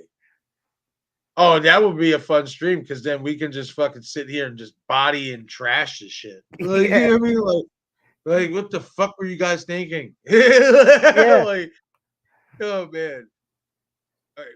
Oh, Maverick Media. Hey, what's going on, man? Thank you for stopping by, buddy. I Hey, appreciate it. welcome, welcome, Maverick. Steven, what's going on, my man? Had to pop in and say what's up. Got to get some sleep for tomorrow. Hope y'all enjoyed your weekend. Hey, you too, man. I hope you're enjoying your Memorial Day weekend as well. And I hope you enjoy your Memorial Day tomorrow. And you all eat some good food and spend some good time with your family and friends and just enjoy life. You know what I mean? I would like to say that we should be able to do that every day, but I understand we can't. So definitely tomorrow, if you guys have plans with your family, friends, have a great time. Eat some good food, conversate, bullshit, shoot the shit. You know what I mean? Have a few brewskis while you're at it and have a great Yep, time. And be sure to also, show some commemorative, you know what I mean, commemorative speeches and some love to the military community because these people deserve it for sure. This is their day and they deserve all the adulation that they deserve and get, man. Honestly, they yeah, deserve it. yeah. All this stuff they put themselves through just to honor us on our rights and other countries as well. It's not just us, though. Yeah, They'll absolutely. sacrifice their own lives for other countries.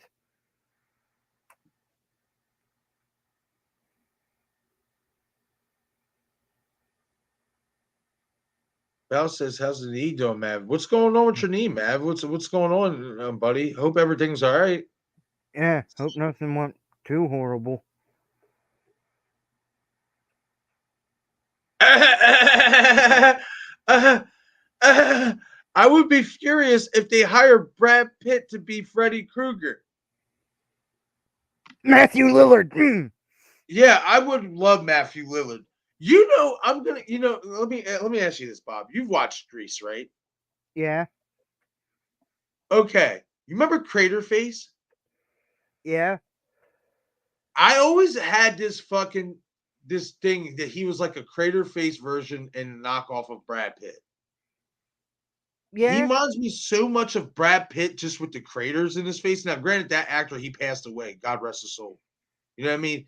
And stuff. yeah. But I always said, like, because there's always been this theory out there that Brad Pitt could play Freddy Krueger, etc. And when that theory came out, I said, no, that guy from Greece could play Freddy Krueger because of the Yeah. fucking the craters on his face and stuff. And he just had that look to him. But no, Yeah. I agree with you, Castellar. I mean, I like Brad Pitt. I think he's a really good actor. Like, you know what I mean? I loved him in Seven. You know what I mean? But I don't know how he would do as Freddy Krueger. I mean, I think he would make it as believable in his own as possible, but I don't know how I would feel about it. I'm more with Bob. I really would love to see Matthew Lillard take on that role because his whole personality just fits. It just does. Like it Yep. really just does. You go watch Scream 96 and you watch Stu Macher and you tell me that that character in itself doesn't remind you of a Freddy Krueger's type character, the psychoticness, the jokes, the hilariousness, everything. Like, you know what I mean? Matthew just oozes cast me in Nightmare on Elm Street as Freddy Krueger. Yeah, he just has that vibe. He does, man. Like I would love to see him be Freddy Krueger. Will we ever get it? Probably not. I will say this. I will be more optimistic if Stu Macher is in Scream in his Scream trilogy. If he is confirmed to be alive and he's a mastermind, whatever they're gonna do with him and stuff. And I only say that because then that would help Matthew Lillard's star shine bright again. Like Yeah. he's still shining. He's still a big name. And he's doing TV and stuff, but I'm talking about in terms of cinema, in terms of like the horror genre and stuff. Like, in my opinion, if Stu Macher is alive, in which a lot of us believe he is, you know what I mean, especially as Cravenites and Yep. stuff. If he's alive, and he's revealed, you know, in the Scream trilogy, whatever, and stuff like that. I think that only helps Matthew Lillard as an actor. That if somebody wanted to come along and do a Nightmare on Elm Street, they'd look at him and say, "Hey, you want to do it?" You know what I mean? Like I just think, in my opinion, that could end up working out for him, but he has to come back. You know what I mean?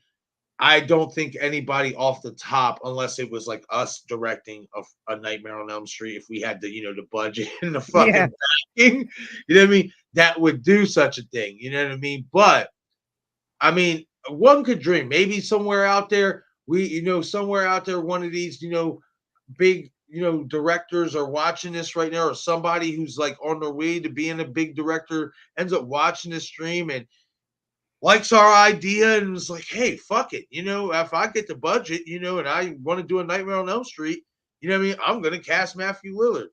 Yeah. Whoever you are out there, by the way, if you do that, you know what I mean? Just make sure you throw your boys Marcus and Bob here on I Shot Him Six Times YouTube Horror Movie channel. Good shout out.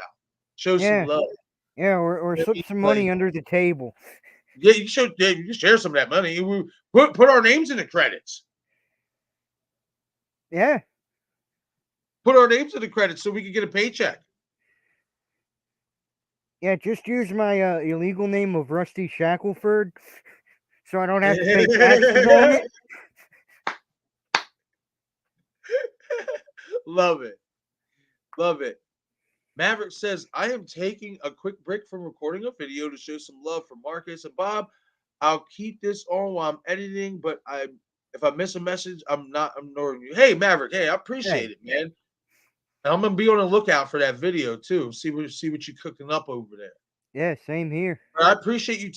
We definitely appreciate you taking time out of you, having some content that you're creating to listen to us. We appreciate that, man, for sure.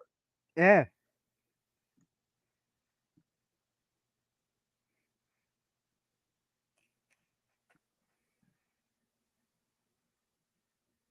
That's better. Yeah. Well, Maverick, whatever is wrong with your knee, buddy, I hope that it heals properly and I hope it heals fast, my man.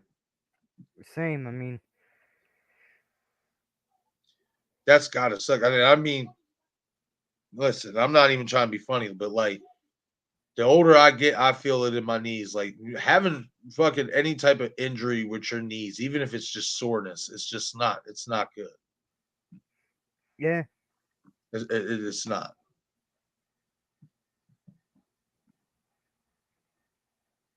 I think Freddie needs to tone down the jokes for the reboot. Conrad, what?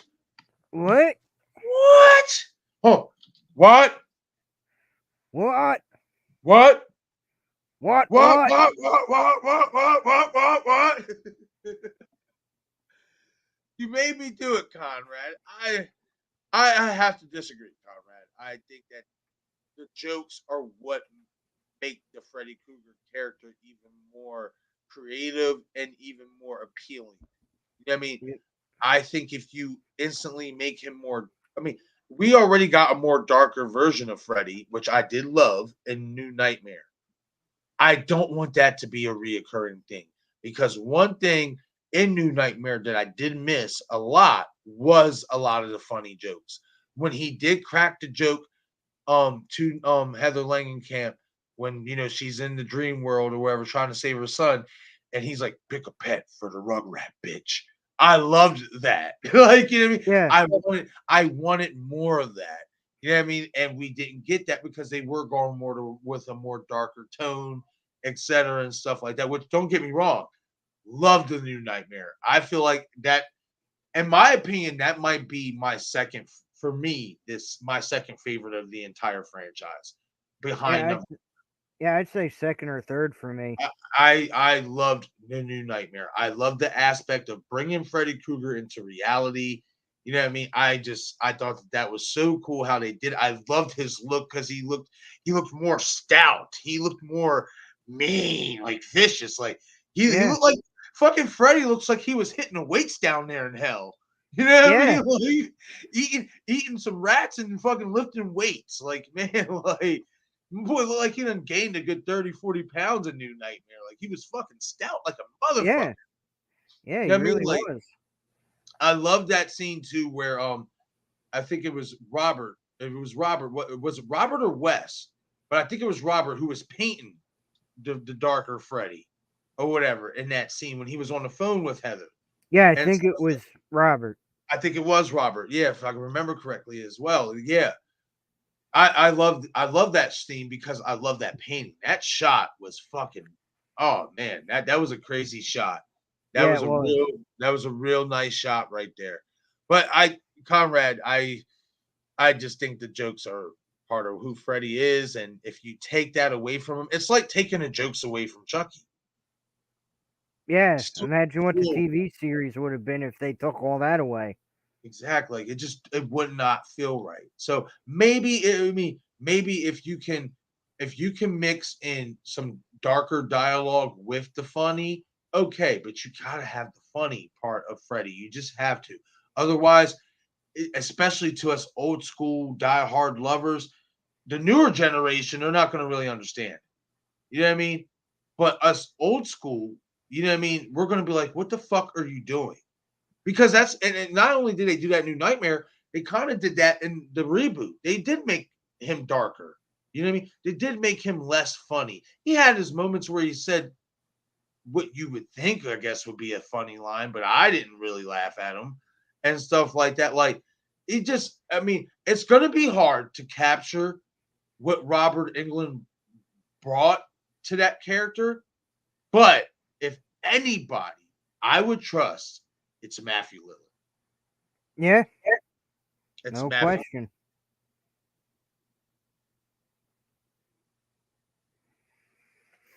Okay, Maverick says it was a follow-up procedure on surgery I had back in December. Basically, they injected plasma cells from my blood into my knee to try to help regenerate the damaged tissue. Oh shit, man. Oh. Well, Maverick, buddy, I hope that your knee heals completely and 100% and you get better soon, my man. I know that's got to be fucking painful. I know that's got to be painful because just me dealing with knee soreness is fucking annoying in itself and it nags. You know what I mean? So I can only imagine pain-wise what you're going through and shit. And hopefully, if you're unfortunately going through any pain, hopefully it's not that bad. Hopefully it's not. Hopefully it's gonna get better day by day, my man. That shit Yeah, sucks. yeah. I hope it gets better each and every day, and quickly too. Yeah, same here, man.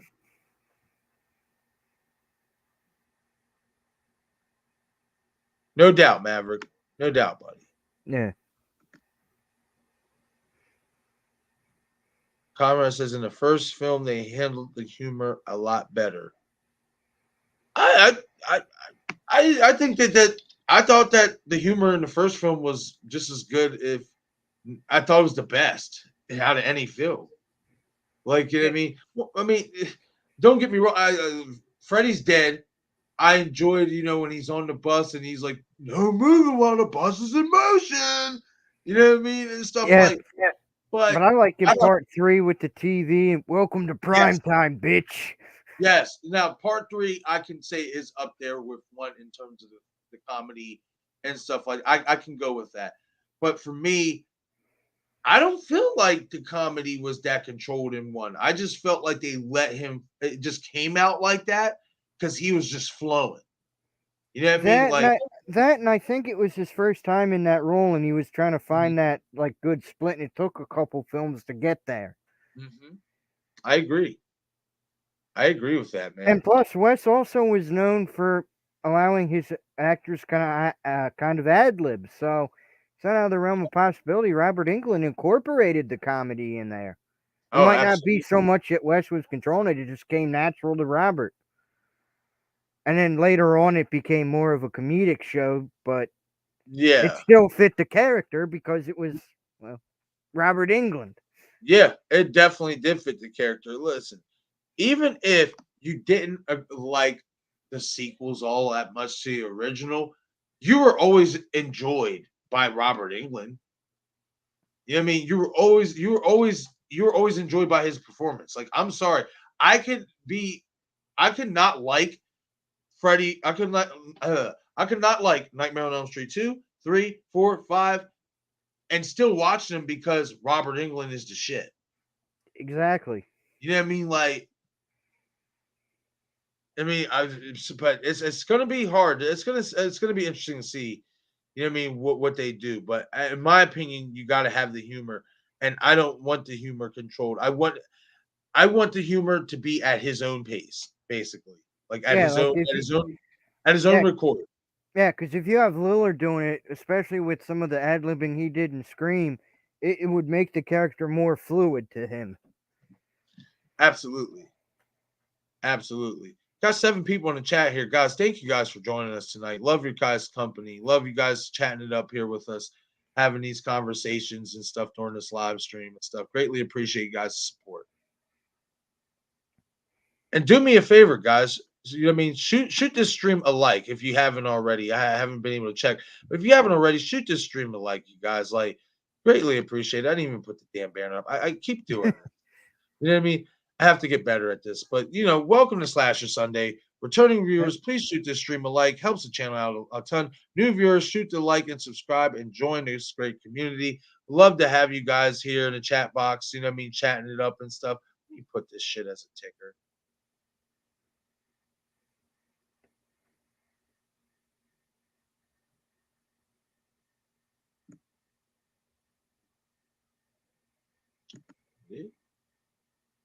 Okay, there we go. Was wondering why it was being like that. Confounded technology. Yeah, right? There we go. Okay, let's get back to these comments. Yeah, and I wanted to Yeah. get to this. Yeah, Conrad. Even in Wes Craven's New Nightmare, he wasn't over the top with it. Yeah, but the reason for that though is because the whole concept was to make Freddy darker. That was the only reason why the comedy dialogue wasn't as much in New Nightmare as it was in previous films. It's because they wanted to go in a darker tone with Freddy Krueger. You know what I mean? That, in my opinion, and I think it's actually factual, that's the only reason why you didn't get as much comedy in New Nightmare because it was supposed to be a new nightmare. This was supposed to be a new take on Freddy Krueger, to Yep. where not only is he coming out, he's still coming out of the dreams. Now he's coming out of the dreams into our reality. You know what I Yep. mean? And stuff, which instantly makes him a darker, more curious figure. I'll say that. You know what I mean? And stuff like that. But that's in my opinion why, you know what I mean, it wasn't over the top a new nightmare. Bob, what do you say to that? Definitely. I mean, it had that darker vibe to it. Even in the remake, it wasn't too over the top. At least when they tried to make you want to laugh, it didn't hit.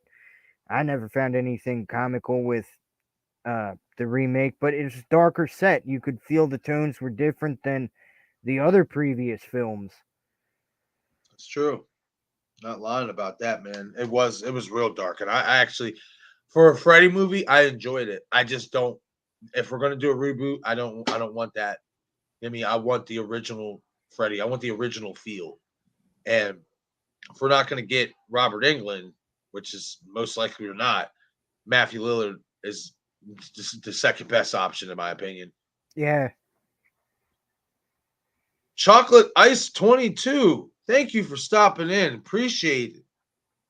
I hope Stu is in the next Scream or at least Scream 7 as a surprise. Chocolate, you know what? So we'll start. We'll start on Scream 6 now. We'll start the Yeah. Scream conversation now. We're working to it now that we got this and stuff. And then after this, of course, we'll talk about Halloween and stuff like that. Okay. So chocolate. I mean, I believe that Stu is going to come back. I do not think it will be until Scream 7.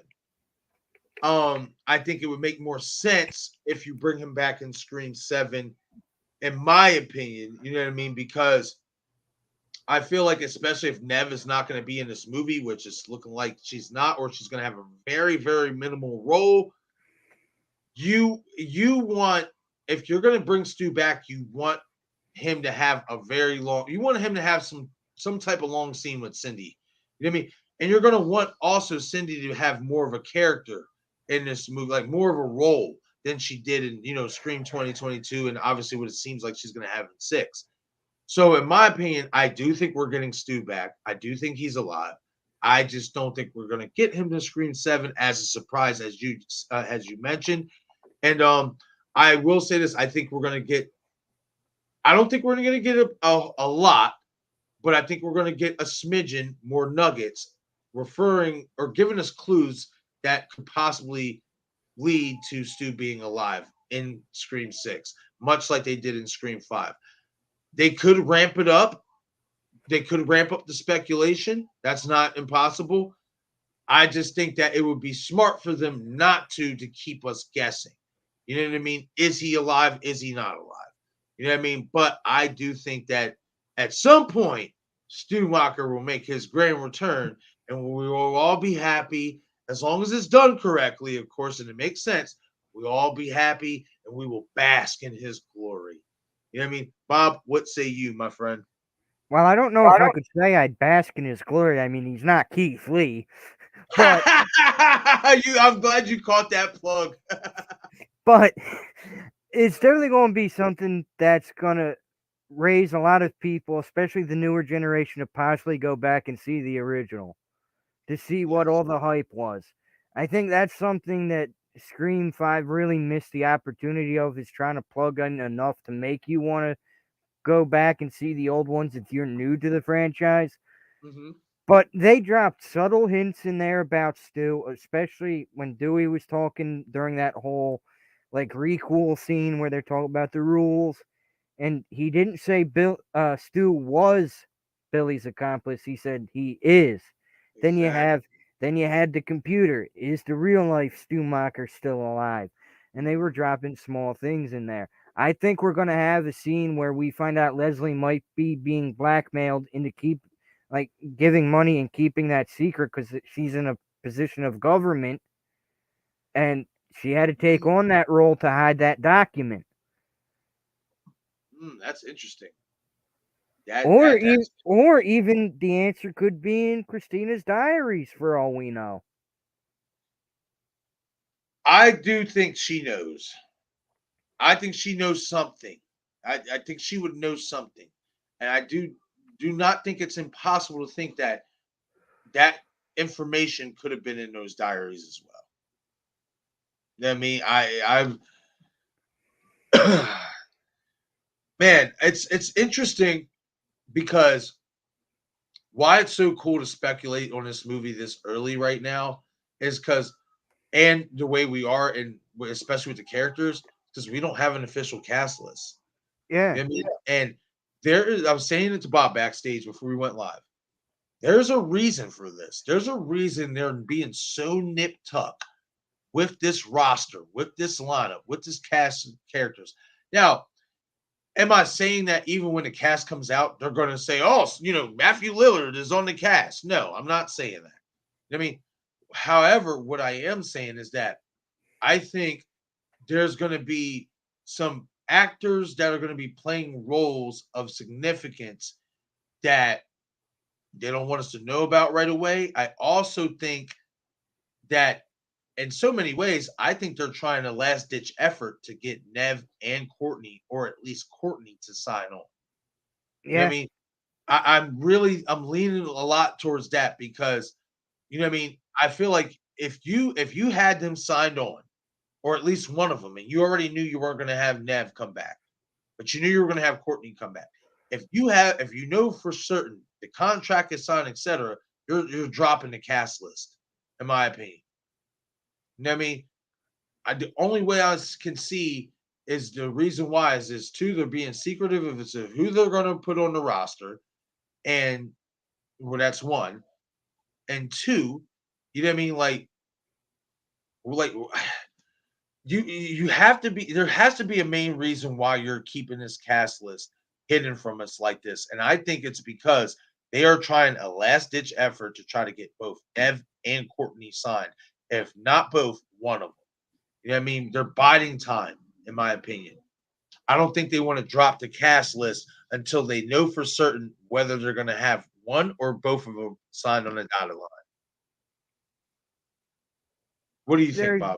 very valid points. I also think maybe if they start dropping off a cast list, there might be something in there that we aren't quite ready for. What if they're waiting off until they're done filming because we might have a surprise appearance from someone? And it Very doesn't have to be Stu. It could be just some random thing, but a big name celebrity that's going to have a small cameo. That's true. That is true. That could happen.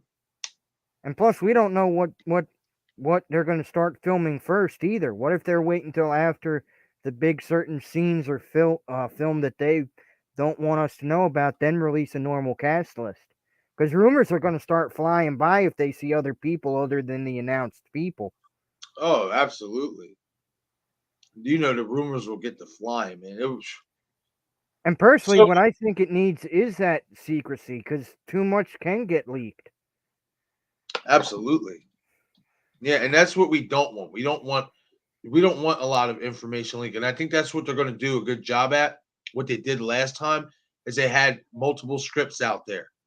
Yeah, I mean, so we keep us get well, hold up. We see this script. Well, wait, we see this, and none of them scripts that they laid out there was the script. Like, you know what I mean? So I think that would be a smart scenario to take in this one, or in the seventh one as well. If we get a seventh one, which I think we will, that's the scenario they should take. You know what I mean? I'm yeah. just I agree with you though, Bob. I think there's something big that they're working on. You know what I mean, and they're not ready to announce it yet. It could be a big name celebrity. I mean, what if Selena Gomez is in this one? Yeah. I mean, anything's possible. Anything's possible. You know what I mean? Man, it's going to be interesting to see what happens. You know what I mean? And stuff like, I think what let me ask you this. If we don't get Cindy, right, but we get Gail, and obviously Kirby's back, what kind of movie do you think this is going to be? I think it's going to be more about Sam and Tara dealing with their trauma from what happened in the first one. I think we're going to see more out of Sam trying to be protective, I think even possibly maybe Kirby has a role of being like maybe Tara's new like therapist after that event because that would traumatize her. So everybody wants to say, oh, she's going to be a professor in that. Let's face it, she was a previous victim. She's probably going to want to help them overcome that. And it's like show that, hey, I got over it and you'll be fine. Yeah, Nothing's happened to me in X amount of years. And it's true. that's when everything will start up again. I can see that. I can see that. I've said it. I'd be okay with Kirby as a professor, but I think it would make more sense if she is like a counselor or something like that.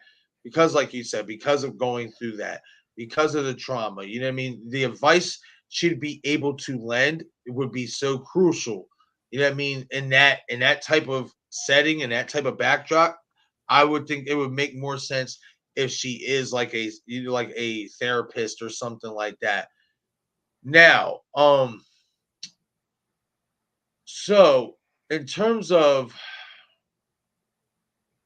okay, so what do you think about what do you think the killer's motive will be for Scream 6? Well, I'm going in with the cult expectation, and I think that Stu, as the cult leader, is going to be very annoyed and pissed off at Gail for not writing a book on what happened the previous year with Amber and Richie. I think it's going to set him off because he wants to be remembered, and he set all of this in motion just so he could be remembered. So I think it's going to evolve around that living in anonymity. I can't say that word. That is too hard of a word. But Anonymity. yeah, it It's all still good, does. bro.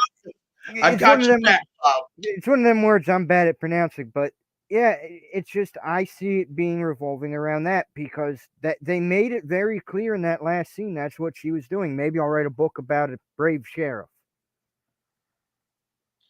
I And actually think that that's very, very possible, especially, especially, and this is what I think a lot of nobody's really talking about. What if they didn't make a new stab out of this? What if they didn't make a TV series for yeah, stab a new stab out of this? What if Richie's and Amber's Woodsboro killings did not get the same adulation, obviously, as 96 did, etc. You know what I mean?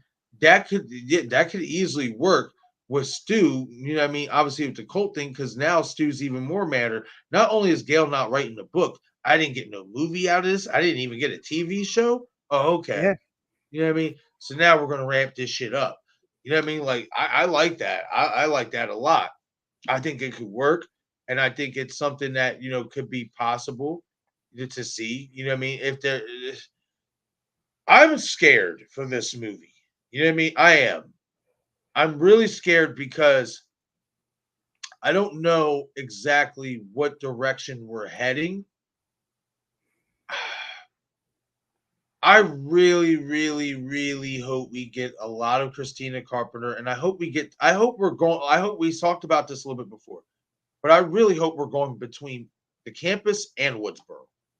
yeah, I don't want it just in one spot. You know what I mean? And especially because then that opens up the door for more than two killers. You know what I mean?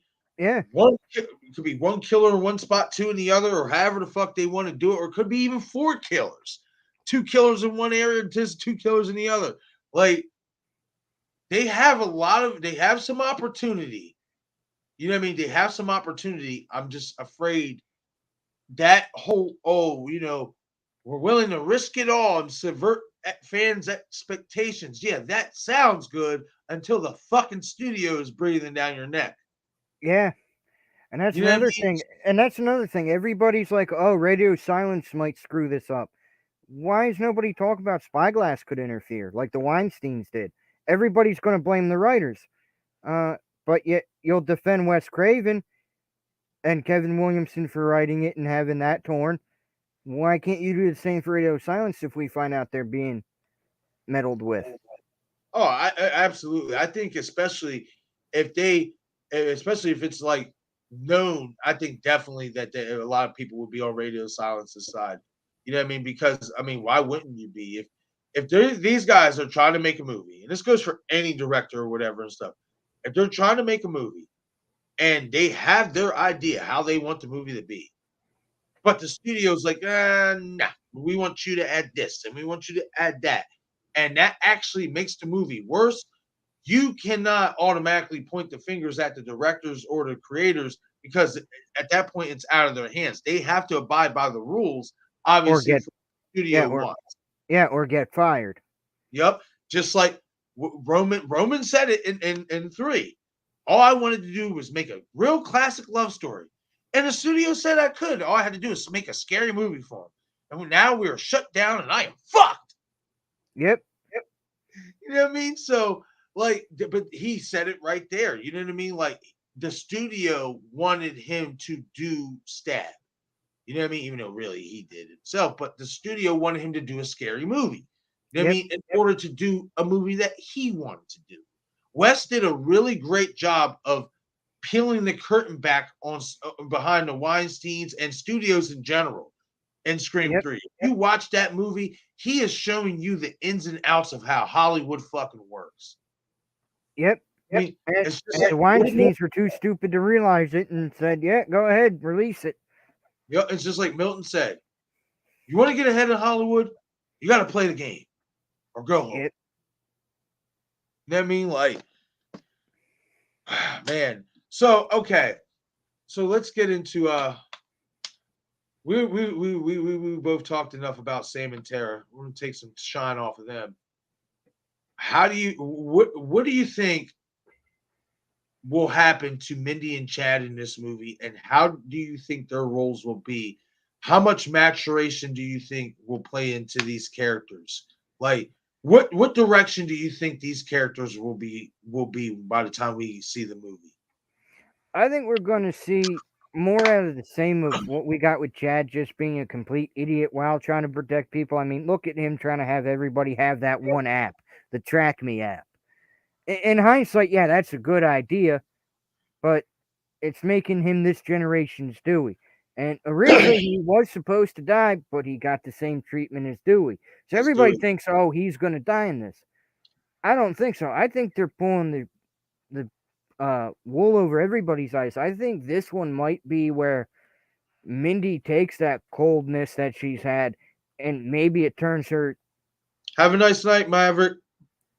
good night, Maverick, and have Mindy go full like psychotic. So that coldness now makes even more sense on her. I think that's where they should really go with it because you can make a case with her with how she was cold in 5. It didn't really seem like she cared about anybody. And the fact that she almost lost her life because of these people, it's like, why not That's have true. her?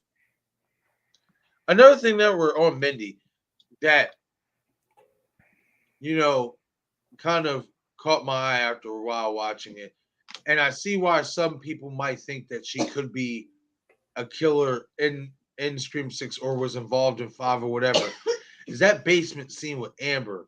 You know what I mean, and stuff like that. Just a dialogue between them two. I don't know. It gave me a vibe as if what I mean, that she could have been involved. You know what I mean? I'm not saying she was. You know what I mean? But that just I don't know. Just that dialogue, like coaching each other and stuff like that. You know what I mean? Like, just I can see why people would think that Mindy would kind of be a killer, or at least would is a really good red herring. I mean, it would be a good red herring, but I think it would make more sense if we're going to go down the route of anything's possible. Outside most of our community, everybody thinks Mindy is completely innocent. So it would subvert That is more people's minds with that, with turning her killer than it would here. Because most of the Cravenites all agree because of her performance in what was that movie or show, Yellow Jackets or something like that, to where the one that was playing Mindy was playing a killer in that, and she played it good. Jasmine Floyd Brown. Yeah, Jasmine. Yeah, Yeah, Jasmine. Yeah. It's not impossible to think, man. That would be fucking wild if she is like revealed as like one of the killers, you know what I mean, in 6 or whatever. That would be nuts. I mean, yeah, it's not possible though, because she's fucking smart. You know what I mean? So she would know how to manipulate the situation, and she knows her shit. You know what I mean? So she could easily manipulate the situation and deflect. You know what I mean? Her looking suspicious. Yeah, and then you could have a scene. People want more Martha. Why not at the very end in the third act? Say Chad gets attacked again. Martha finds out about it, goes full ape shit, and goes and attacks Ghostface. Then you got her, Sydney, and Sam, Tara. They're all beating her up, and Ghostface dies while in the costume. So it's not your typical thing where you have a normal unmasking. But Martha lifts up the thing and sees that it was her own daughter trying to kill her brother. That would be nuts. It would be. That would be a hell of a fucking reveal right there. I mean, because just the shock on everybody's face, especially Martha and Chad, Yeah, that would be nuts. That would be a pretty killer ending, and there would be a way to get different. I mean, because there's like I said, outside of our community, everybody thinks Mindy is innocent. You know what I mean? And in all honesty, she was one of the better red herrings in Scream 5. You know what I mean? I thought that she could have really been credible to be the killer yeah, and stuff like that. She was really, really credible. You know what I mean? And stuff like that. And especially with how she, tried to put, she knew everything. You know what I mean? So her knowledge alone just made her a really, really good red herring, as opposed to Randy, you know what I mean? In the original, you just got that. I don't know if you did. I never got that feel off Randy. Not no, once. You know what I no, mean? Never, not once. Like Randy, he just never came off to me as a killer. You know what I mean? Just didn't. You know what I no. A mean? little bit of a creep Indy, here and there, maybe, but Indy. Now, this is the thing too, because a lot of people think it was Amber. A lot of people think it was Amber who attacked fucking Chad, right? And stuff, but I did a time gap or whatever. From the time Amber stopped stabbing Chad, let's just go with Amber, to the time Richie and them got into the house, it was a 23-second time gap or whatever.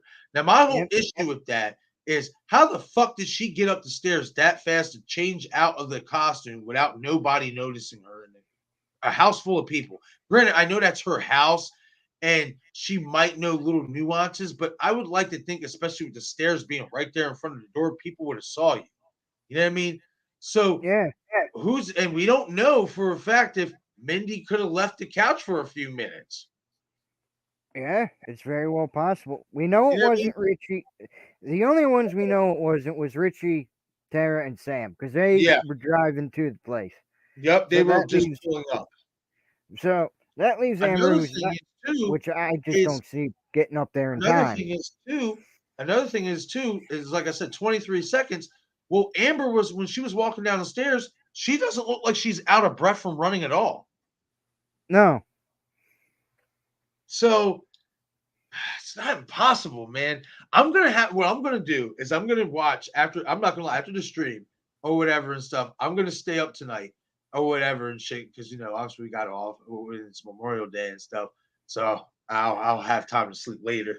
yeah, I'm gonna rewatch Scream 5 or whatever and stuff, but I'm specifically want to watch towards that final act scene and stuff like that, and just see if like maybe what I mean, because I can't remember, but maybe if we just see a scene to where after Chad's attack, Mindy's just like hopping back on the couch, like maybe she like left for a second and now she's back on the couch, you know what I mean, and stuff like that. Just little clues to see. I like to do shit like that because you watch a movie a million times and you still find shit.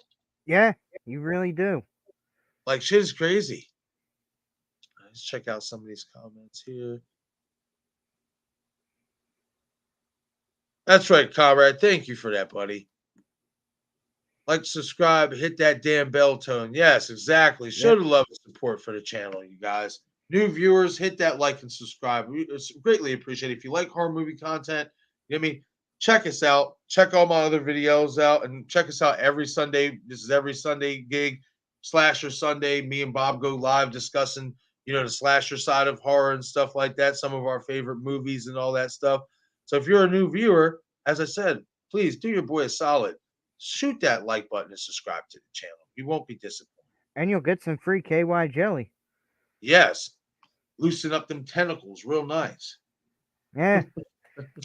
Also works good on lubing up the mic in case you have a sticky mic. Yeah, right. That's right, Bob.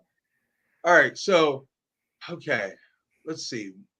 Well, I'm gonna say one more Scream thing about Scream, and then we'll move on to Halloween Ends. Um,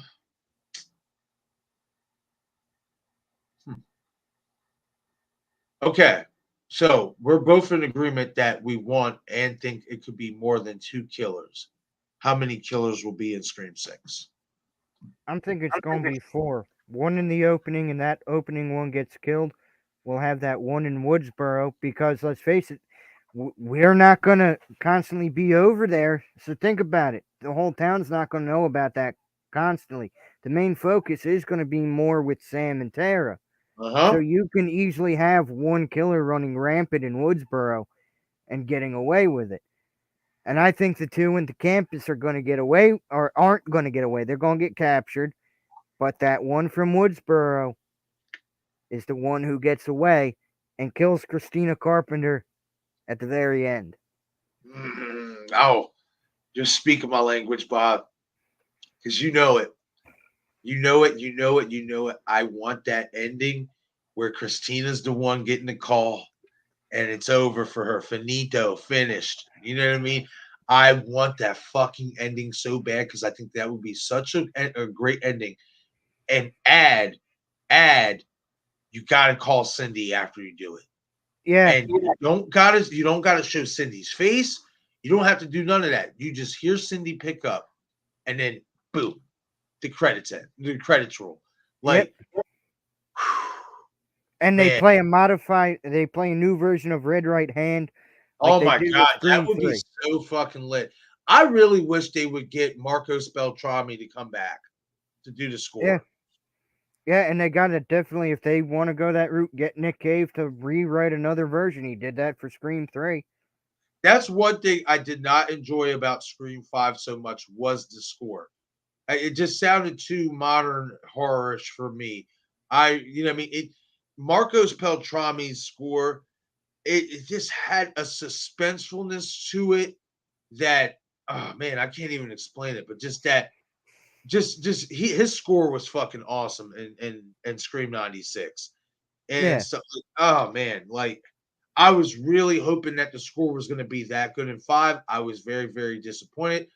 That's another thing I hope they do fix for Scream 6 is the score. I hope they get more. If you're not going to get Marcos Beltrami, you got to give me more intense. You got to give me more intensity.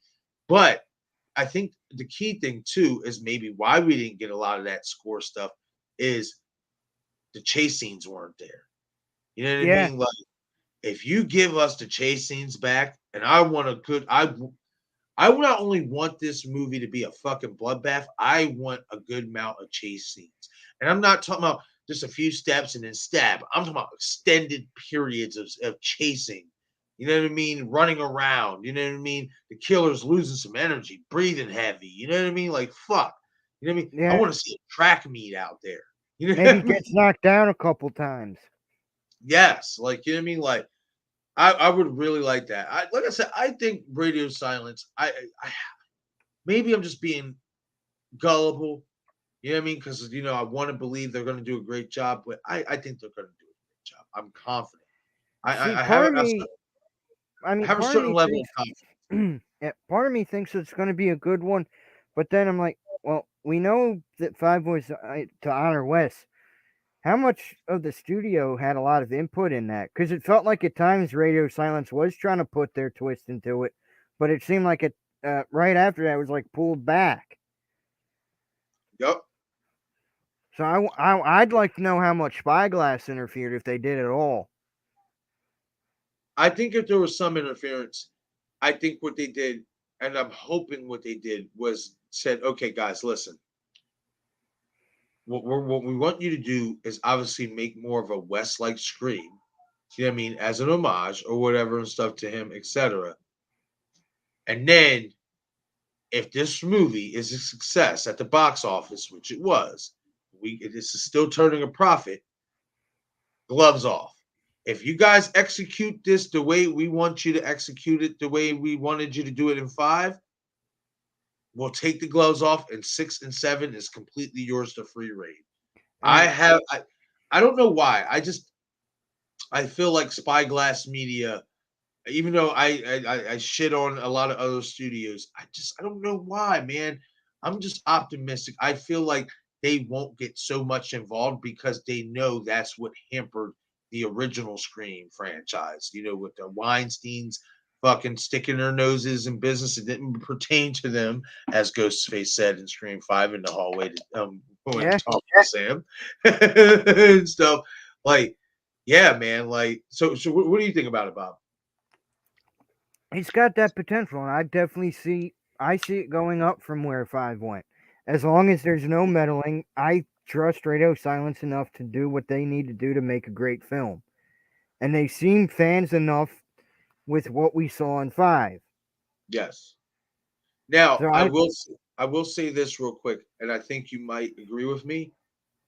I want to see, obviously, I think we are definitely going to see an increased kill count, especially because, like Randy said in Scream 2, it's part of the rules. More blood, more gore, carnage yep, candy. However, I don't want them to mimic Halloween kills. I'm cool with more deaths. I just don't want you to. I don't want you to go full TCM and go all the way mimicking Halloween kills with so many. You know what I mean, and stuff like that. I want there to be more kills for sure, but I want there to be a good amount to where it's like, okay, that was a good set amount. You know what I mean, and stuff like you give me like I want to say on a ratio 8 to 10 kills, I'm gonna be happy. yeah, yeah. Maybe 11 if Christina's that last kill at the very end. Well, she's got to be one of them. She's got to be one of them. No, I'm It's saying just, if they go 10 without her, make it that 11th at that final yeah, hour. I agree with that. Yes, but she has. I want that scene so bad. You know what I mean? I do because I just feel like it would be so anticlimactic, and it'd be such that for those who don't like cliffhangers, that is a cliffhanger I think we could all get behind. In all honesty, you know what I mean? Definitely.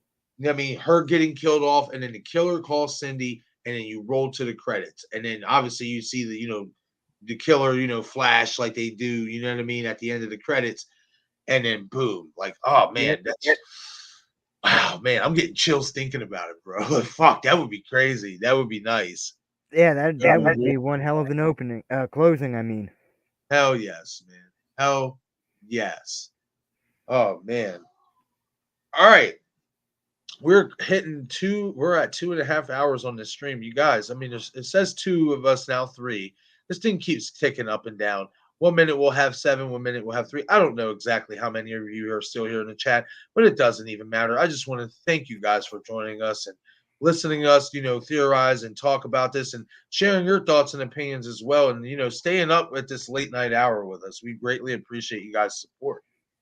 You know what I mean? Yeah. And quick plug for any new viewers who are in here or who haven't or who will watch the replay of the stream, check out Bob Hunt's channel. I did forget to put the link again in the description, but it's simple. Bob Hunt, look up Bob Hunt's channel. There is a few out there or And whatever and stuff like that. just type in Bob Hunt Scream and it usually pops right up. Yep, there you go. So type in Bob Hunt's screen.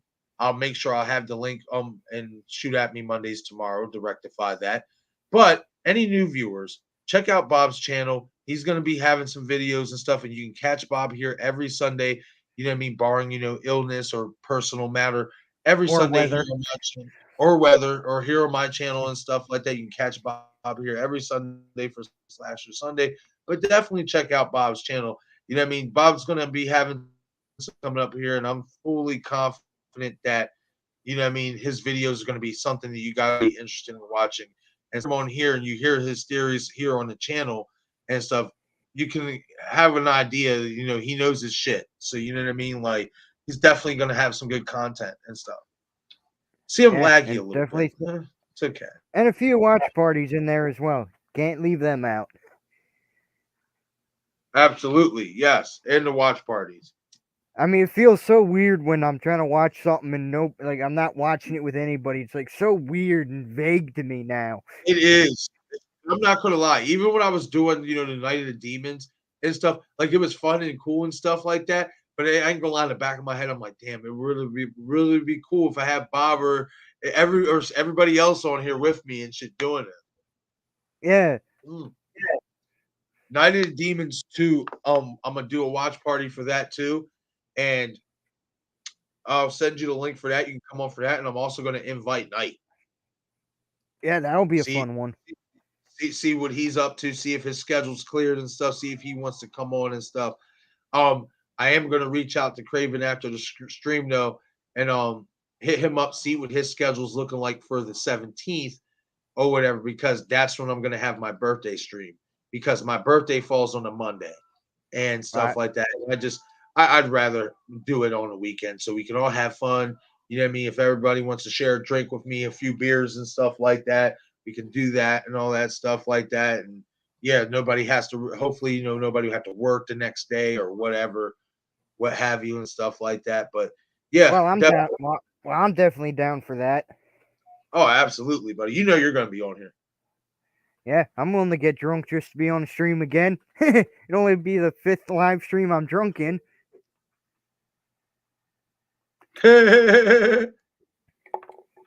Let's check out some of these comments. Conrad says Nightmare 2 could have been better if he wasn't terrorizing kids in real life instead of a dream world. I think that's people's issues with the film. I mean, I like the concept of Freddy being in the real world in that, though. I do thought that too. was. I do too. I'm a sucker for realism. Like, so, Yeah, you know what I mean? Like, when shit like that happens and you cross over a supernatural being into reality, you excuse me, never know what's going to happen. exactly. I think it makes it that much scarier. In all honesty, I think it makes it that much more suspenseful because, like Bob said, you just don't know what's going to happen. All bets are off at that point. You know what I mean? So, so we might be in a slight disagreement, Conrad, but hey, man, thank you for the comment, as always. And also, want to thank both Conrad and Val and Amber and you, Bob. You know what I mean? Even though you're on here and probably can't really pay attention much to the chat or whatever and stuff, for whatever bots, I haven't seen any come in, and I haven't seen good old buddy Devontae pop up. But thank you guys for moderating and doing such a good job keeping the stream clean. I greatly appreciate you guys so much, honestly. I Yeah, mean, we don't need those those bots or no negativity coming up in yeah. Just make sure when Fate starts his stew hate, you time him out for a couple minutes. here. Right. Conrad said, "Let Spyglass finance the movie and allow the creators to create." I keep saying this, but it's true. No, it's absolutely true. You know what I mean? That's what they're there for. I mean, creators are meant to create. They wouldn't have took this career in creating if they, what I mean, wasn't trying to create. You know what I mean? Yeah, That's like if, in all honesty, I mean, this kind of is because YouTube has rules and guidances and stuff. But that's like if YouTube right now were to, put a flyer in the stream right now and said, you have 2 minutes to keep live streaming and then you must be done. It's like, who the fuck are you? Like, you know what I yeah, mean? Like, you know what I mean? Let me create my content, on your platform and we all win. yeah. Now, I mean, I could understand that if a live stream went on for 48 hours and the person Yeah, was sleeping most of it. bro, but see, that could work though, and that would probably be one of the most watched fucking videos of all time because everybody would just tune in to laugh, like dead serious and make jokes, like you know what I mean. Especially if a motherfucker was laid out on the stream like this, like, and you could see the drool coming out of a motherfucker's mouth and shit. Motherfuckers would have a field day with that. That would Yeah, probably that would get shared on TikTok, everything. yeah. Everybody, Yeah, because they I would mean, be look at totally Destiny. clip He that. fell asleep in our party stream. He fell asleep just sitting up. He was like, Loved it. Bro, that was and I love that he did that because he just has no shame. It was so No, great. Like it was so funny because we're all sitting there talking and and I'm we're all taking shots, like I'm sneaking shots, and I'm not paying attention to y'all because I haven't had it. Everybody's like, just, well, I'm not getting a wheel, so let me just sneak this. Everybody's right. telling me to point at him. I'm sitting there, I'm just drinking. Yeah, that's how I noticed too, or whatever and shit. Because we were talking, and then I forget who it was or whatever who was pointing, and I just happened to look, and my man was crashed. And I know me Yeah, because I got to move forward because I squint and shit. I looked and I'm like, oh shit, Destin's fucking knocked out. Oh shit. yeah. And then at one point, I thought I heard snoring, and that's when I started looking because I'm just like, Yeah. who the? No, no, no, no, yes, I think he did. And then we started laughing, and that's when he woke up for a quick Yeah, second. And then that's when, yeah, because Craven was talking about it last night on his stream. He was like, guys, he said we went for that 8 hours. He said, and Destin, he was like, because Carrie was like, and Carrie, you couldn't hang. She was like, he was like, you were sneaking shots and stuff. And he was like, Destin, you know what I mean? He was like, it was so funny because we noticed Destin was sleeping, and then we start laughing or whatever and stuff, and then he woke up for a second, and then next thing you know, he was just out of the stream completely. And then you seen him in yeah, the chat box. You see him in the chat box like, "Hey guys," like, but you couldn't make out what he was saying and stuff. yeah, And that was great. I mean, it's moments like that that's what make our channel so special. In all honesty, you know what yeah. I mean? Because it's authentic. It's not fucking filtered. It's not scripted. You know what I mean? What you see is just what you get. You know what I mean? Like that's just what it is. You know what I mean? I like to call it human nature. You know what I mean? Like Exactly. I love that shit. I thought that goes down in the YouTube history books. Yep. Honestly.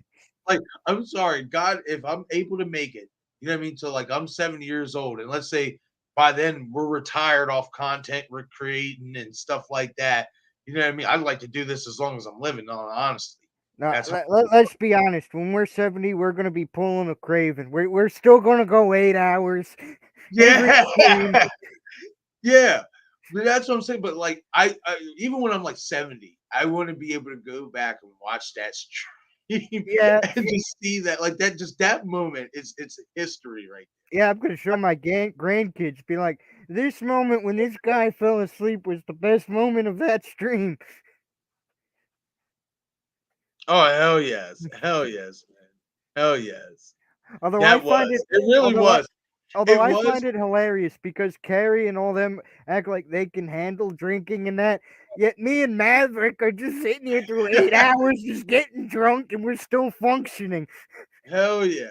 Well, and I'll say another classic part of that too. And I'm gonna say something to Craven because I want him to use it as if he ever invites me back on the stream, which I'm pretty sure Oh he yeah, will. when you, I think I know Yes, where you're going. that has to be my entrance every single time I come on the stream now. You know what I mean? Because I'm sitting there fucking thinking everybody hears me. I'm all hyped up and shit, and then nobody hears me. It's just Yeah, like we're just sitting staring at your frozen face. oh man, I love that moment. I wasn't even mad. I was just like, oh, that's history right there. There we go. You know Yep. what I mean? Shit, I'm already creating moments. Let's do it.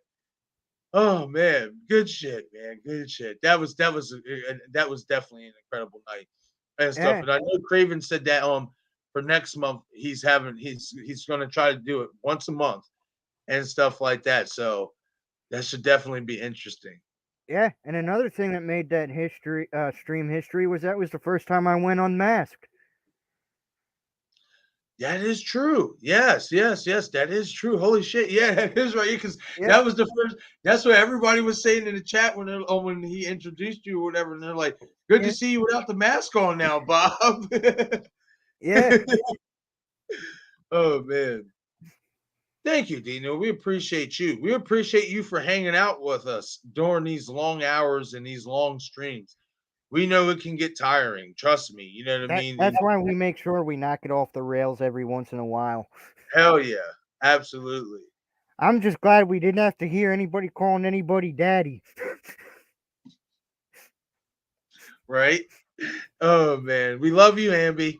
Yeah, yeah, I know you're gonna kick our asses, but Oh man, is she? Um, Conrad, I love that we could be in disagreement, and that's what makes these conversations interesting and engaging. Absolutely, we're not yep, always going to agree. We're not always going to agree on everything. That's you know what I mean. That's life. You know what I mean. You're not meant to agree on everything, but we can always come to a common ground. You know what I mean. We all have great ideas as to what we want to see these movies and these franchises, TV series, what have you, be. You know what I mean? yep, So it's good. It's I always say this, it's good to have different opinions. It's good to have different views because then that opens up the envelope for better content. You know what I mean? That opens up the eyeballs too to what to look out for in these movies. Hey, you might just not know. You might not know your one of your ideas could be in the fucking movie or in the TV show. Like you could be sitting there watching, it's like, holy shit, that happened, and I thought of that. You know what I mean? Like I thought that could happen. yeah, You and know what not I mean? just that. If we were always all in agreement, it would get very boring really quickly because there'd be It no would. talking points. It would. I'm going to say this.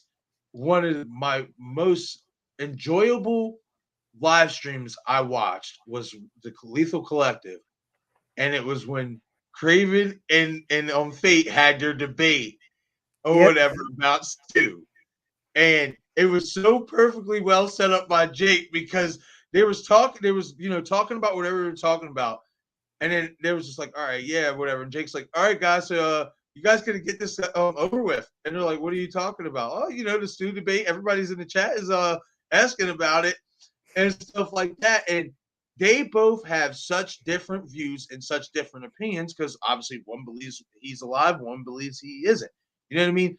But you yep, could see their passion and through their opinions and stuff like that. And it was cool to see that because it's like, hey, these guys don't agree, obviously, but they're still coming to a common ground and respect each other's opinions and thoughts. You know yeah. what I mean? Just like me and you with the Sam and Tara argument. Yes, I mean, absolutely. we were Oh, talking about that. bro, I rewatched that when we start going in on that, Yeah, and we were bro, like wrestlers. I was so proud of that. I was because that was good content right there.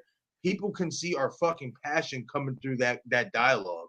You know what I Yep. mean, and stuff like that. Like that's just all it was.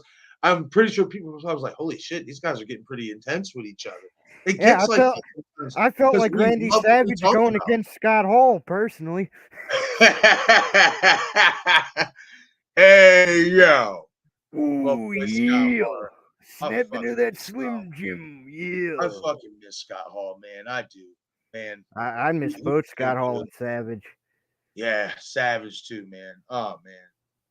He's- Uh, I could go on and on. You know what I mean? Especially about Savage. They did not do him right in WWE with his Hall of Fame at all. No, I they mean, didn't. I have my own reservations. There's a lot of rumors, and I do believe those rumors to be true because I don't think there's no other reason why Vince would not honor him in that type of fashion if those rumors weren't true. You know what I mean? But even still, the guy he was one of the reasons why your company went global. Like, you know what I Yep. mean? Like you like without Hogan and without Macho, man, and without Ultimate Warrior and Bruno, I'm gonna say this: without Bruno Sammartino, Hogan, Warrior, and fucking who? Damn, I just had it. Savage. Savage. Yes, without those four, does Vince really survive? Like, No, but then the same argument can be made about with the next three guys Austin, Undertaker, and Rock. oh yeah, no, that's clear cut. Especially going up against WCW again in the wars, they saved that company. They even you even watched the Monday Night Wars.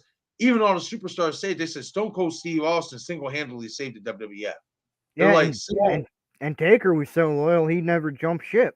oh, absolutely. And I always loved that promo with Taker and people forget about this promo when he went out to the ring and he was just in a black shirt and regular black like khaki Yep. Yeah, pants, and he starts shooting at the hip. and people didn't know he was talking about like really was talking about WCW and all that. He said, well, all your other hand chosen favorites left you for higher greener pastures, more money. I stayed right here. And all Yep. I ask you is to let me be myself and let me be who I want to be. And that's why we got the American Badass character. Yeah, I mean, because that was a few years right before we got the full-on American Badass. yep, because that's all he wanted. That's all he wanted from Vince is I gave you so much with this Undertaker character for so long. Just let me do my own character of me portraying Mark Calloway, the biker. You know Yep. what I mean? The guy, the badass, the American badass. And so many fans hate that gimmick. And I'm like, what? I love the American badass gimmick. I love all versions of those themes. I mean, you had Hell American yes. Badass, Kid Rock, Rollin', Limp Bizkit. Hell, people don't like it, but I even like You're Gonna Pay. I Yeah, thought hell that yeah. was still just Absolutely. as catchy. Absolutely. I said Bob is funny. Hell yeah. Bob has a great sense of humor. Yeah, just be glad we're not doing late nights. Right? Conrad always says, I'm not trying to sound fucked up, but I like smaller chats better. Hey, man. I mean, hey, Hey, whatever floats your boat, man. I get it. Listen, man.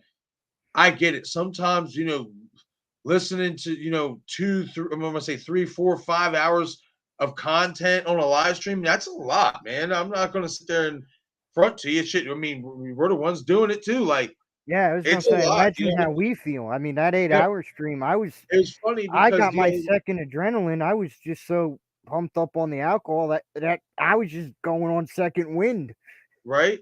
It was funny because I wasn't even going 2 hours for Throwback Thursday, but you could clearly tell my face I was getting tired, like you know what I mean, because I had a long Yeah, day and shit. And Val was like, Marcus, you look so tired. You need to go to bed and stuff. And I said, yeah. I said, Val, I am about to wrap it up yeah, and and I stuff. even made because I even added in a joke. We can't let you kill your voice. Right, right. But no, Conrad, I definitely you're not sounding fucked up at all, my friend. All right. I'll be right back. I'm going to take a quick bathroom break and then we're going to come back. I'm going to come back and we're going to touch on Halloween ends. All right, sounds like a plan.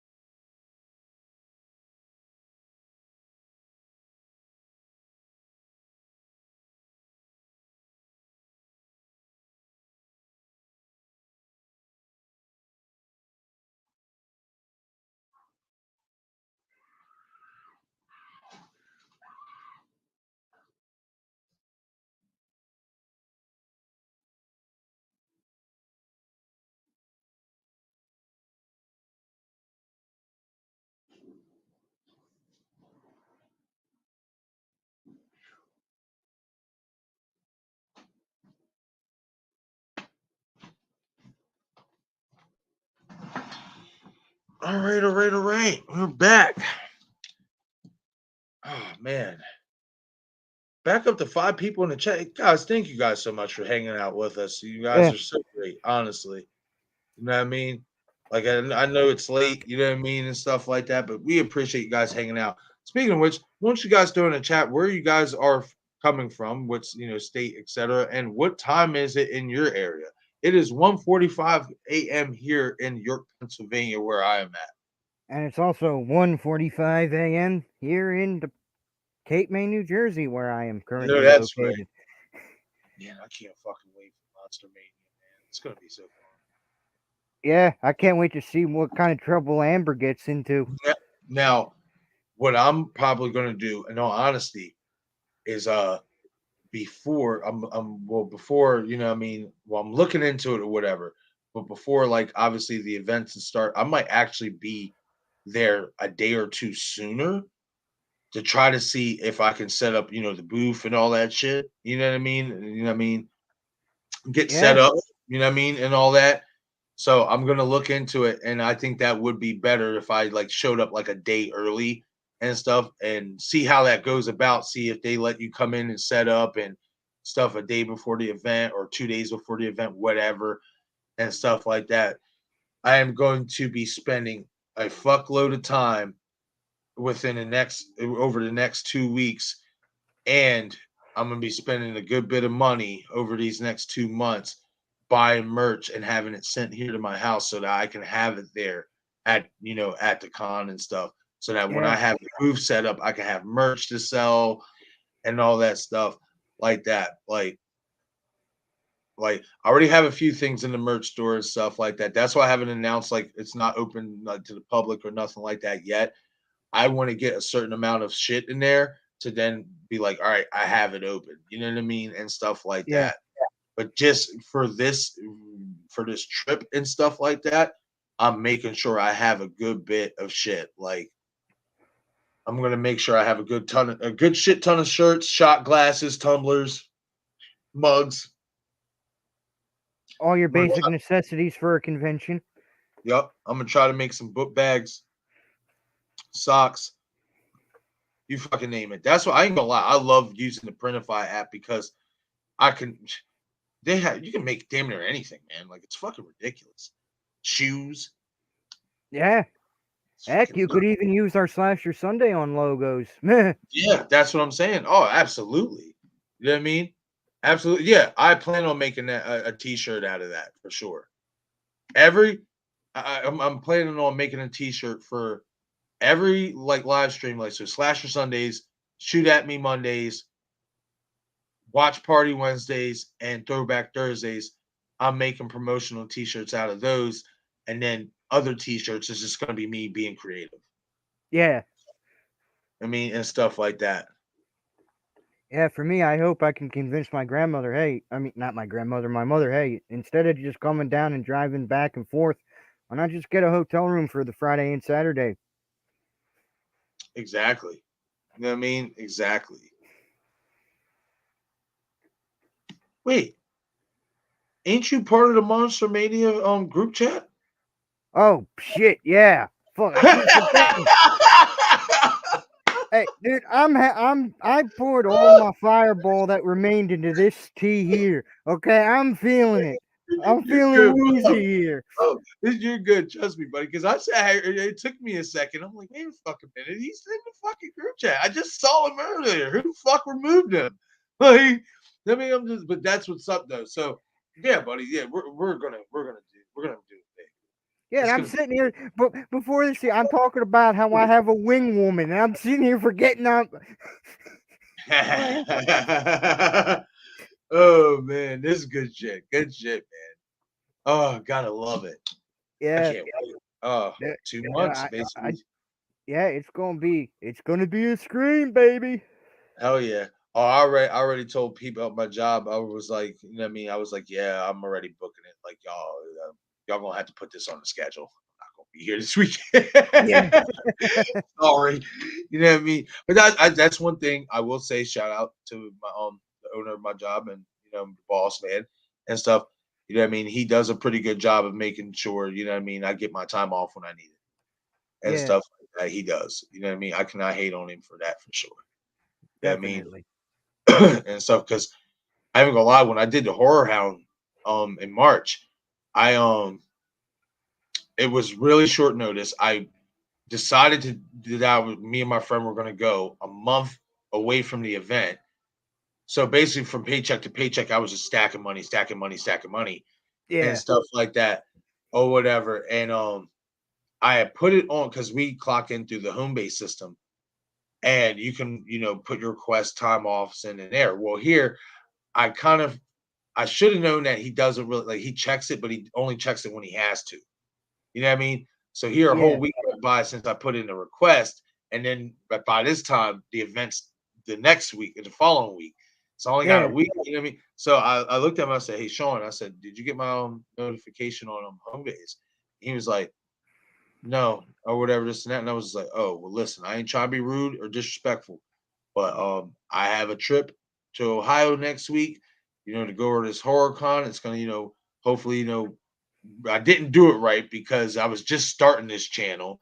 So I didn't really do no promotion like I should have done down there and stuff like that. But I'm kind of glad I didn't because I just wanted to have fun and have the experience of my first con.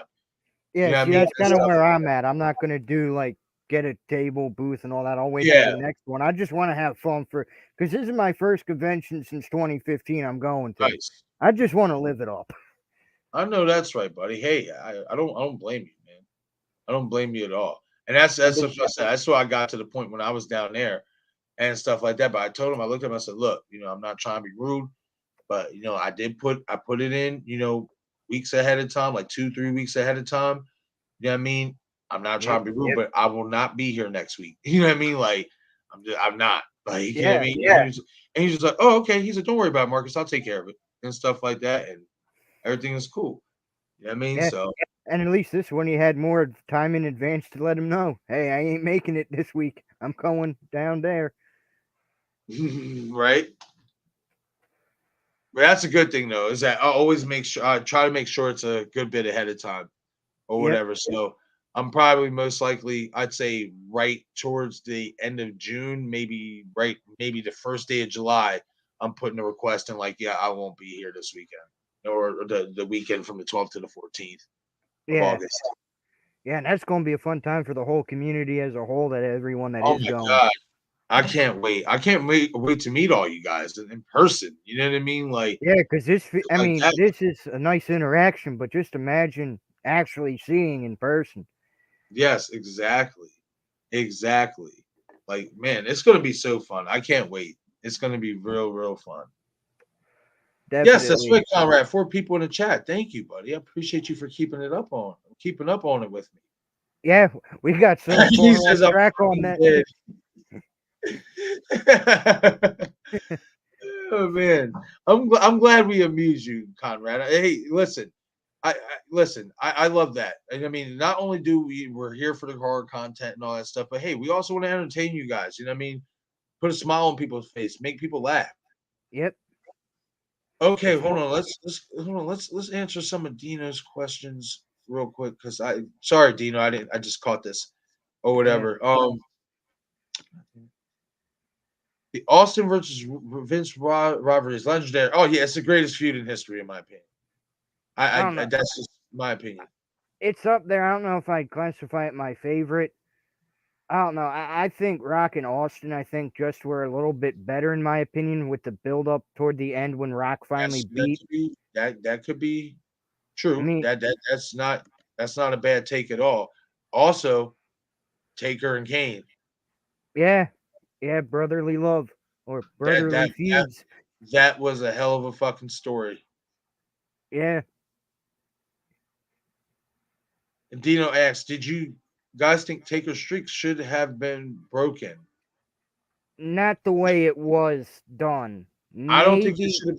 I don't think it should have been broken by Brock Lesnar. yeah, that's what I mean. Not how it was done, but because sooner or later you do have to give back to the industry. Yes, absolutely, Because that was something I was taught during my whole training, even though I never had the chance to make it big. It was something always taught to you. If you can pay it back, you pay it back. absolutely. Because it's all about the fans at the end of the day. It's not about your individual stats. It's a fact. That is a fact, man, for sure. You know what I mean? And And, listen, I feel and like this. Taker even went on record saying he wanted it to end. yeah, So he originally wanted Randy Orton back at that one WrestleMania that yeah, ended. yeah. That I'm not gonna lie to you. You know what I mean? And me being a big Randy Orton fan, I thought that fucker was gonna pull it off. That Yeah. that was to me, that's one of Taker's most underrated WrestleMania matches. That match Oh, was so good. oh, no So good. question. I Young could kid watch me that thought the match streak over was and over over at again. that point. That Literally, that was an execution in storytelling right there. That match was beautiful. eh, I love that match. That's one of my favorites. Um, but yeah, if he wanted it broken, I feel like he had the right, you know what I mean, to feel that way and make that call. You know what I mean? yeah, It was shocking.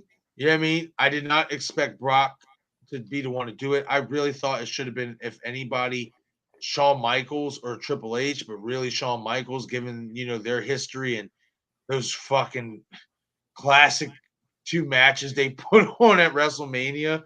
Like, Yeah, yeah, that's up there. I mean, Imagine if they would have done it for the Fiend and built up the Fiend correctly. I'm glad that you brought Mr. Bray Wyatt up because I am actually I was going to run it by you, you know what I mean, in the Instagram, but I'm going to run it by you now. I'm going to do more information on it, but we're going to do a live stream talking about Wyndham, his horror movie that's supposed to be coming out. Yes, I was I going to bring want that to up. I want to talk about that because I'm excited for that. When Bray Wyatt burst onto the scene with the swamp gimmick and stuff like that, I said it. This fucking guy belongs in fucking horror movies. Yeah. He is so good. He just his dialogue, everything, his delivery. He reminds me of I would love to see him play like a sinister pastor. I would like I'm gonna put it. I wish he was younger in so many ways, but if they would do it right, he would be so perfect for Children of the Corn, just as an older leader. Oh My God! Like he would, if they would make Children of the Corn right, and he's in it. Let's say if they would bring the Isaac character back, but Isaac instead of being a kid is older, like he's actually this adult who's leading these kids, to do this and shit like that. Oh my God, him! Oh, I'm instantly buying a ticket. Oh, no question. And even when he was behind as the Fiend, I mean, the movements he would use, it made him creepy. And that whole backwards thing that he always did at the turnbuckle. That fucking mask, that outfit, man. Let me tell you something. Vince Savini. He fucked up with that character. That was money. That was money. It was. And Tom Savini making the mask. Oh my God. Oh man. Tom Savini, legend. That's something most people would think they'd never hear. Tom Savini doing something for WWE. Right? Oh, I remember when I saw the post, the Instagram post, the Twitter post, I was like, get the fuck out. He got Tom to fucking do his shit. When I saw that, I said, yep, this is going to be legit. Yeah. I was like, yep, this mask is going to be legit. Kane had one of the greatest debuts of all time, in my opinion. Dino says, absolutely. Oh, no question. Even though I wasn't even 2 years old when it happened. Absolutely, he did. That's gotta be Kane. That's gotta be Kane. Yeah, and then ripping that cell door off. Ripping the cell door off. Dino says, I was at Mania with Triple H and Taker in Hell in the Cell, and Michaels was the holy shit. Nice. When they hit him with the Sweet Chin Music and Pedigree, we all legit thought it was over. The stadium got mega quiet. Man, I watched that live, obviously, and stuff. And I remember when that sequence happened too, I thought it was over too. I thought that was it. You know what I mean? I thought that they was going to finally do it right then and there. And then when he fucking kicked out, I was like, wow. You know what I mean? I agree with you, Dino. I thought at that moment, and I remember now that it's playing back in my head, I remember that moment, the crowd did get quiet as fuck. Yeah, because me and my friends were at Buffalo Wild Wings, and I remember watching it on their TV they had set up for the pay-per-view. And we were all the whole bar went quiet, and they were just staring. Yep. Like, even people that you wouldn't think were into wrestling were just staring. And it was like the slowest 2 count ever. I remember it was like, it took like 10 years. It was like, whoa. I'm just like, oh God. Oh man, those matches were so great though. They were. No, but I'll never forget that one fan's eyes when Brock Lesnar won, man. It's like his eyes popped out of his head. Yep. Oh man. They made a meme out of him. Yeah. Oh shit. Hell yeah. I mean, everybody in the arena, even Brock sold it so well because obviously he knew, but Brock even sold it well. The shock well. Like Paul Heyman sold the shock well. Everything. Then it's like, oh, let's get out. Like, yeah, like that was really well constructed. I will say that. Even though I don't think it should have been Brock Lesnar, it was really well constructed. Yeah, at that point, that he was the only one believable though. At that point in time, That's the truth. Yeah, that's true because of his UFC background and NCAA background. Absolutely. I mean, if Vince would have been pushing half his roster like he's been doing Roman Reigns, it would have been a different story. Tell me about it. Tell me about it. And I like the way he's finally fucking pushing Roman away, like the way he should have been pushed this way. This should have been always Roman Reigns. I always just tell people that. They're like, "Oh, you don't like Roman Reigns?" I'm like, "No, I don't like." I said, "It's not that I don't like him. I don't like how they're making him be the good guy." I was Yeah, like, and he's because it was too much like John Cena, where he's yeah, constantly being booed. exactly. I said, "You look at this guy. He looks like a badass. Like just the look, the long hair, the tattoo, the tribal tattoo. Like you can't tell me this guy looks like somebody who's all happy-go-lucky to you. Like you know what I mean? So when I remember when he came back at that, I think it was Was it SummerSlam? It was Yeah, either SummerSlam or the one it was right SummerSlam. before Yep, SummerSlam. yep. It was SummerSlam because they dubbed it. You'll never see it coming. And he Yeah, attacked Bray and Braun with the chair. And I remember I jumped up out of my fucking bed and I said, Is he fucking heel? I said, Is he fucking heel? And he just kept going. And I'm just like, Yes! And I yep, was so happy. I was fucking so happy because I'm like, finally, let this guy be the bad guy he's supposed to be. And in all honesty, I don't think you could have written it any better. Like this tribal chief gimmick is fucking gold, man. Like it is.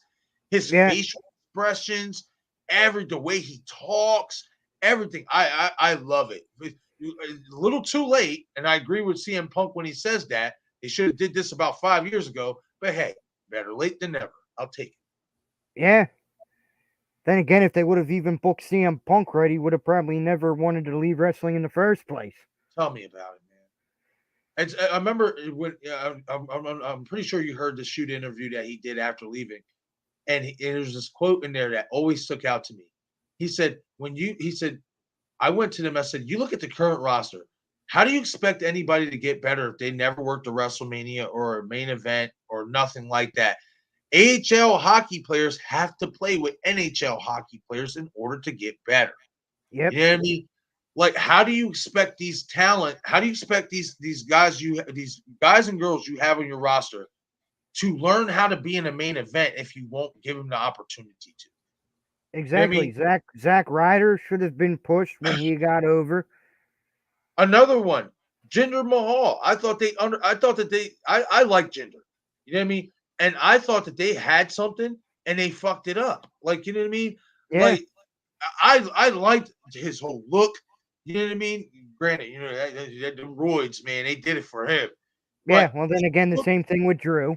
yeah, absolutely. That look though, like that with the fucking whatever you call that thing, the mask over. I'll just say the Yep. mask with the mask over him. You know what I mean? He's got the belt around him. He's shredded to the fucking gills. Like he looked like a champion. He looked like a star. And Like then that arrogant heel like Indian rap song. I mean, yes. well, I know people hate it, but I thought that was a banger. Like I always got Oh, I down did to it. too. Oh hell yeah! I like I said, I think Jinder Mahal. I think Jinder Mahal is underutilized and underrated. I like Jinder.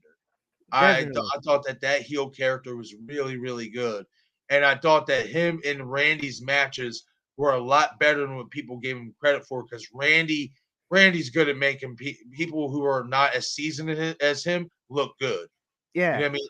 And I wasn't unentertained by their matches. I like Jinder Mahal. I wish they would do right by him and give him another run and actually make him the proper heel he's supposed to be.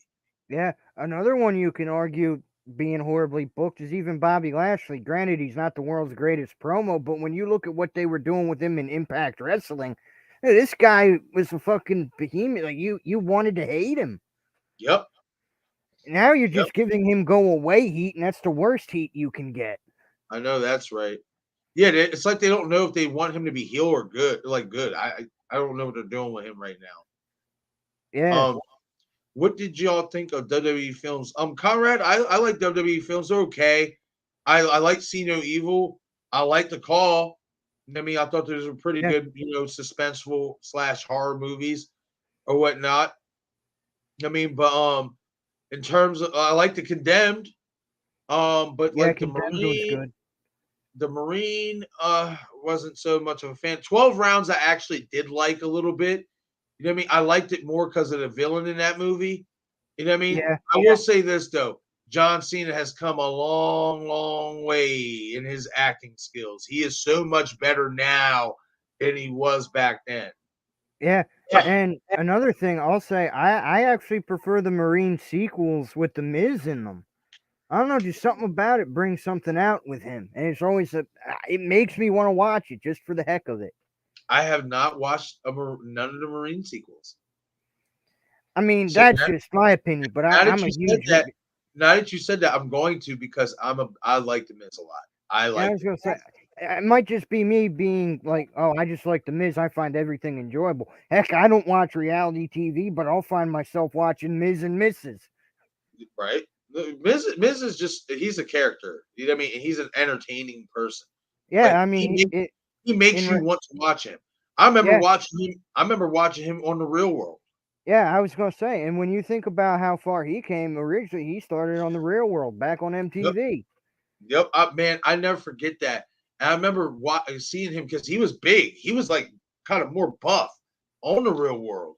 So when he Yeah, showed up in WWE, he was smaller, but I knew his face. I'm like, and then it showed up on the prompter said Mike Mizanin, and I'm like, yeah, holy shit, that's the dude from Real World. Okay.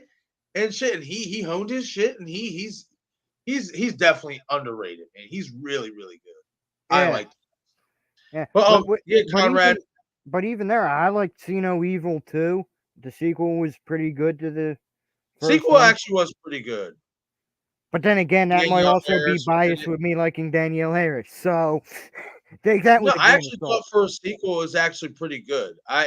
And I like what they did with giving him that mask. I actually liked that. I Yeah. thought that was pretty a nice touch. Dino says, I like some of WWE films. The chaperone wasn't that bad. CM Punk would disagree, Dino. Give me CM Punk the movie, The Chaperone too, but it'll be a better film. You're right. Dino said the chaperone wasn't that. I never watched the chaperone, so I can't judge Dino. Yeah, that's one I haven't seen either. I mean, but I will say, like I said, like the Condemned and See No Evil and stuff, yeah, they were pretty good. The Call with Halle Berry, that was pretty good. Yeah, You know what I yeah, mean? Like I 12 enjoyed rounds. those. 12 rounds, yep. They definitely had some pretty good movies.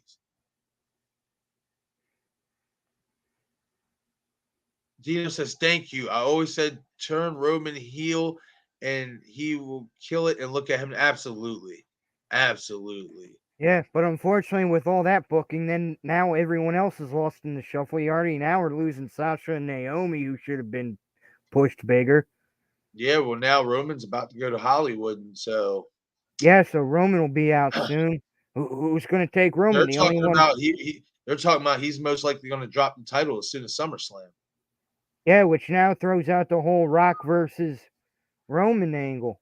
And I feel like, in all honesty, it is such a missed opportunity because the truth of the matter is this. The truth of the matter is this. Oh shit. All right, we're good. But Roman calls himself the tribal chief. But the truth of the matter is, in terms of success and notoriety, The Rock is the real tribal chief of the family. And it Yep. would be so good to have that storyline play out and you have Roman beat him so he can pass that torch and now he is the real tribal chief. You know Yeah, what I mean? and It's it all such an opportunity if they don't have that match. And it all would have come to a clash at LA next year. I Actually, wish I hope so. I hope all these rumors that he's leaving and stuff is just rumors because I feel like we need The Rock and Roman at Mania for this tribal chief character, just in general. Like yeah, that torch has to be passed in order to buy into the legitimacy of the tribal chief. Because if you don't, you know what I mean. You don't do it because then all the real and diehards are going to be like, okay, you're the tribal chief, but you never be the most successful guy in your family. yeah, So you know what I mean? Like that definitely has to happen. And yes, Conrad, heel Roman is money. now for Yeah. sure. Yes, that definition of a needle move. The guy in the audience had his eyes popped out. Great moment. Yes, Conrad, Yep. for sure. I actually really like 12 rounds. 12 rounds 3. Oh, when they Oh. gave it to Dean Ambrose, I thought he did a great job. Huh, I'm gonna have to check it. I watched the ones with John Cena, and I think the second one was with Randy Orton. I Yeah, the did first watch one that. was Cena and then Orton. Yep, But I and didn't so know they I'm made a third one. yeah, I didn't know neither. So thank you for that, Dino. I'm gonna have to check that out. You know what I mean? Because I like Dean Ambrose slash John Moxley, whatever you want to call him. I'm a fan of his. Yeah, he's definitely one of the great ones, and I love what he's doing in AEW. Facts. Oh, yeah, absolutely. Absolutely. All right. So Bob, we've been going for 3 hours and 20 minutes. So I say we go another 10, 15 minutes. I'll say 10 minutes. You know what I mean? Because Yeah. it's getting a little late. And we'll talk Halloween ends. I'll let you take it away in all honesty. What do you want to see? What do you want to see most in Halloween ends out of this movie? And what do you want to see least come out of this movie? Well, the least I'm going to start with the least because the most I want to see is going to be really big. But the least, Okay. I don't want to see them doing anything where Silver Shamrock is controlling him. Nothing with the radio tower controlling him. The nothing controlling him, because the only thing that mask is doing is covering up the pure evil behind that mask. That's the whole concept of it. So Fact. if you do anything where somebody or something is controlling him, you've automatically lost me. Now, the thing I'd like to see them most do, placate to what you've done with Allison. Have her go into what Lori became, and Lori kind of is like, oh, just let it go now, because she thinks it's peacefully over. But let Allison now have all that trauma. She lost her mother, father, boyfriend, friends, possibly grandmother in ends. And it's Yep. going to cause all that trauma to come out, and she's going to snap finally. And they set it up so well in 2018 in Kills. So that's what I really want them to utilize is placate that, because you Yes. can tell a hell of a story using Allison. Yes. Now, I'm in agreement with all that. Now, one thing that I did want to mention, and I'm glad it popped in my head or whatever. So I know Craven did a video about it, and he was talking about it on his live stream about possibly they're going under. Obviously, it could be the underwater scene, like maybe Laura and Michael were drowned, etc. Because they seen that jacket on him and stuff like that. Yeah. Do you think we see? Do you think that jacket is going to be a part of his wardrobe the entire movie? Like, No, I think something's going to happen where in the final like 15, 20 minutes, there's going to be a big battle, and Lori somehow puts that on, and she's going to put him in a van, and they're going to crash right off that bridge. reminiscent to H2O. Yeah, but instead of going into the woods and forest, it's Woods, going you're to going be to go straight into in. the water. Got you. Yeah, because I'm not going to lie. That's one thing that did stick out to me that I feel like a lot of people wasn't talking about is could that, because there's been speculation about he might get a clean mask, like a new mask and stuff. Was that jacket is like, okay, so what if he's wearing that the entire movie? You know what I mean? 4 years, you know what I mean? Maybe, he decided to change, you know what I mean? Because all the bullet holes and stab wounds and stuff like that. You know what I mean? But yeah, I think that does make more sense. That coat has to come on, obviously, when we're leading up to something, to a big scene, maybe towards the ending scene. Like you said, she loads him in the back of the van and stuff like that, puts the coat on him or whatever, because she knows she's gonna drive this bad boy off the road and into the ocean, lake, whatever Yep. it is, and Yeah. stuff like that. Like, I actually like that idea. I've been said I hope I said this. If they're going to kill Michael Myers like for good, if they're going to kill him for good, you got to revisit Halloween H2O and just cut his fucking head. Yeah. There's no real way to kill, like other way to kill him, in my opinion. You know what I mean? And in all honesty, I agree. Somebody said this on the stream the other night. We we saw Michael Myers die in Halloween H2O. I don't give a fuck what Resurrection did, what they did with that, whatever. Michael Myers was dead in Halloween H2O. You know what I mean? Yep. So like, and I felt like they robbed us as fans of such of. I mean, granted, we love Michael Myers. We want to see more movies and stuff, and all that. But at the same time, and especially now older. I really like Halloween H2O because of that definitive ending. You know what I mean? Like that was a definitive ending that I felt like obviously we did not get in the previous films. And to end it like that, you could not have had a more definitive ending. Like, and I mean, we could get it here in Halloween Ends. I mean, I kind of don't want it though because I don't want them to recycle that. You know what I mean and stuff. You're gonna. I mean, I just, and in all honesty, I don't know if Michael's gonna die. However, Yeah. I will say this. Um. Okay, so no, you know how we obviously think he might be in a cave somewhere or whatever. This and this and this and that. All right. Yeah. Now, I had this theory about Lori burning down his house or whatever, but we also got I guess basically some confirmation that the house is going to get bulldozed, right? Yeah. So what if obviously they redo the entire ending scene or most of the ending scene from Kills, right? It's a completely different ending than what we saw in Halloween Kills. They just redo it. And Laurie shows up at the house to battle Michael, whatever this and that. They battle, you know what I mean, and stuff like that. She thinks she has the upper hand, and somehow, somewhere close to it would be difficult though, because she would have to have a fucking tractor trailer somewhere close by. But one way or another, like, what if she like basically like goes to demolish the house and Michael's still in the house, which is where we might get that 4-year time jump. They think he's dead because Yeah. they crumbled the house down beneath him. They think he's dead, but then obviously in that 4 years, and then obviously we dealt with shutdowns, the pandemic, all that crazy shit. So now they not only because of the pandemic, because of the lockdowns, but they think he's dead because of the house being torn down. But here, all of a sudden, not all of a sudden, but all the while he's alive still. You know what I mean? I feel like you know what I mean. I feel like the opening scene of Halloween Ends is going to be so critical to how the movie plays out. Definitely. And I think if they do tear that house down, we're going to see Michael completely lose his shit. We're Mm-hmm. going to see evil unleashed like we have never seen before. Never seen it before, and I am all for it. Because, like Loomis was saying in Halloween 6, that house, it means something to him. It's his rage. Yep. It's all contained in there. Yep, Bob. When you brought that up, on Craven's live stream, was it Monday? Yes, Yeah, and I Monday. watched the replay.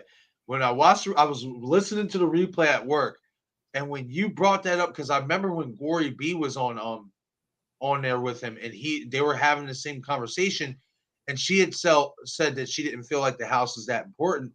And I went to go reference that or whatever, but right when I went to go reference that, they was getting off the stream and stuff. Yeah. So you brought that up or whatever. I was just like, thank you, Bob. Thank you. Like, yes. You know what I mean? That right there, that line. That you could even in Halloween 5, you can argue it was referenced that home is sacred to him. Because that's where that final battle took place with Loomis to try to lure him into that trap. So That even there, they did sort of lay that foundation there as well. So, absolutely. And I'm not by any means saying 5 is a good film, but I have to give credit. I have to give credit to that. I can't say, oh, they only referenced it in 6. Yeah. The dialogue was, but kind of like he was like, "Go home, Michael. I'll be there waiting for you." And they even had Jamie sitting there like his sister that night and stroking the hair. Yep, man. Yeah, definitely for sure, man. It's going to be interesting to see what route they take. I honestly don't think Michael's going to die in this movie. Even if they have it look like he dies, I think at the very end, maybe even midway or at the end of the credits, we will hear breathing. I think so too. I just don't. I don't see how. I don't think there's no other way, in my opinion, unless you chop his head off or blow him up like Jason Voorhees and Jason Goes to Hell. There's no way he's dying. It's just, it's not. You know what I mean? I will say this. I'm scared that they might actually try to dibble and dabble in that Allison, converts his powers convert to Allison, and I don't want that. I know we were gonna get they were thinking about that with Jamie Lloyd at the end of 4, but I don't want that. You know what I mean? I don't. You know what I mean? I feel like back then it would have been better. I think it would have been better back then and more believable back then because Jamie was his niece. Yeah. Now we're You know what I going mean? where they're not in a family bloodline. Exactly. Or are they? Because remember, we've been seeing we've been seeing some rumors out there, man. Like, and I will put it this way: if they fucking sit there and this movie and this Halloween ends, and decide to say that Lori is Michael's sister, I might leave the theater because I think I would too, because they already established in 18 that they weren't. thank you. Like, why would you need to go that fucking back step? There's no reason to. You know what I mean? Like, there's just makes no sense at all. You know what I mean? In my opinion, if they did that. But I am really excited. You know what I mean? I hope Michael gets a clean mask. That would be cool, especially to see a clean mask like the opening scene in Halloween Kills. Yeah. I'd be down for that. You know what I mean? I would be really down for that. I think I'm not gonna lie to you, man. I think that I don't know. I could be wrong because I keep having this thing in my head as to what if when they burn the house down or whatever and stuff like that, or crumble it down or whatever, Michael's in there and stuff. What if underneath Michael's house or whatever and stuff is kind of like that, like a creek how it was in like Halloween 4 when they shot him up and he fell in that fucking in that cave basically and stuff. Um, Like, what if underneath Michael's house is something like that and he's floating down a stream or something like that. So Killjoy said something about Dr. Mathis, how like he could see Dr. Mathis because if you listen to Halloween Kills, Dr. Mathis is referenced as the doctor who invited that nursing doctor to a swingers party. yeah, So that is true. yeah, so Jake was like, so in my opinion, I don't think he would be anybody who's like really any of help. You know what I mean? He said, I don't think he's anybody of help. If anything, he seems like an antagonist and stuff like that. And it'd be interesting. Maybe he's the one. Jake had said maybe he's the one who's like taking care of Michael, this and this and that in this 4 year time gap. I said that's not an impossible theory to have, and it would be an homage to Halloween 5 because that's what we saw in the beginning. You know what I Yeah, mean? with the hermit. Yeah, with the hermit and stuff like that. So it's going to be interesting, Bob. We got what? I think we'll say, well, the trailer should be out within the next couple weeks to a month. Yeah, I'd say probably mid-June. I agree. I concur with that. It's going to be interesting to see. I hope they don't show a lot in this trailer. I hope they don't. Don't show me half the fucking movie in this trailer, please. Please, I am begging you. I'm begging you, Blumhouse and David Gordon Green. Please. But yeah, man, Exactly. it's definitely going to be interesting to see what happens. You know what I mean? We got so much time still left. We'll have tons of theories and stuff like that as time goes on and all that stuff. But I am definitely in agreement with you. In this movie, I really want to see Allison take over. I do. Yeah, I I think it's time to finally put the Lori aside. I see them building Allison up. Yes, thank you. I agree with that. I definitely want to see that as well. I am I on board mean, with I that. personally would have preferred if they brought back Jamie and Rachel and worked with that, but hey, I'll take what I can get.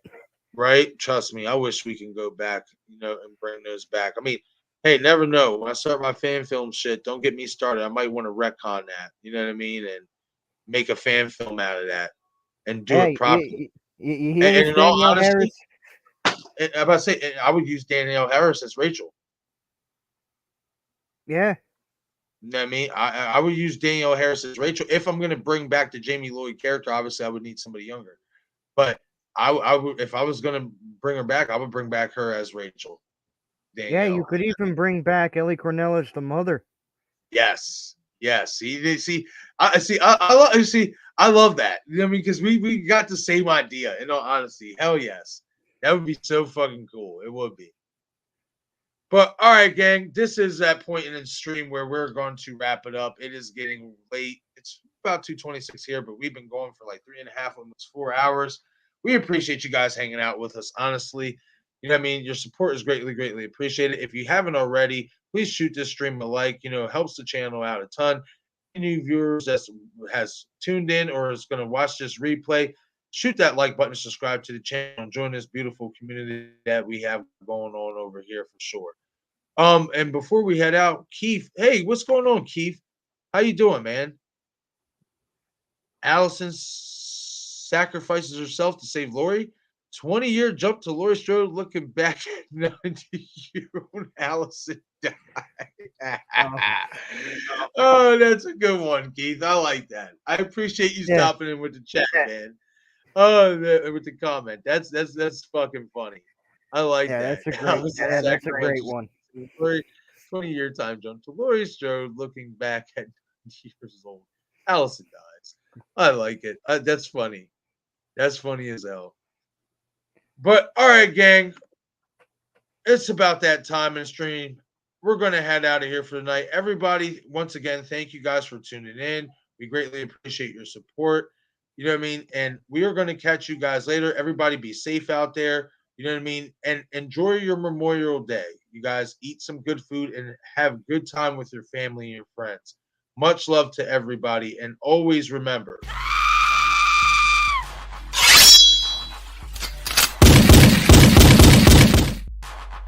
I shut in 6 times.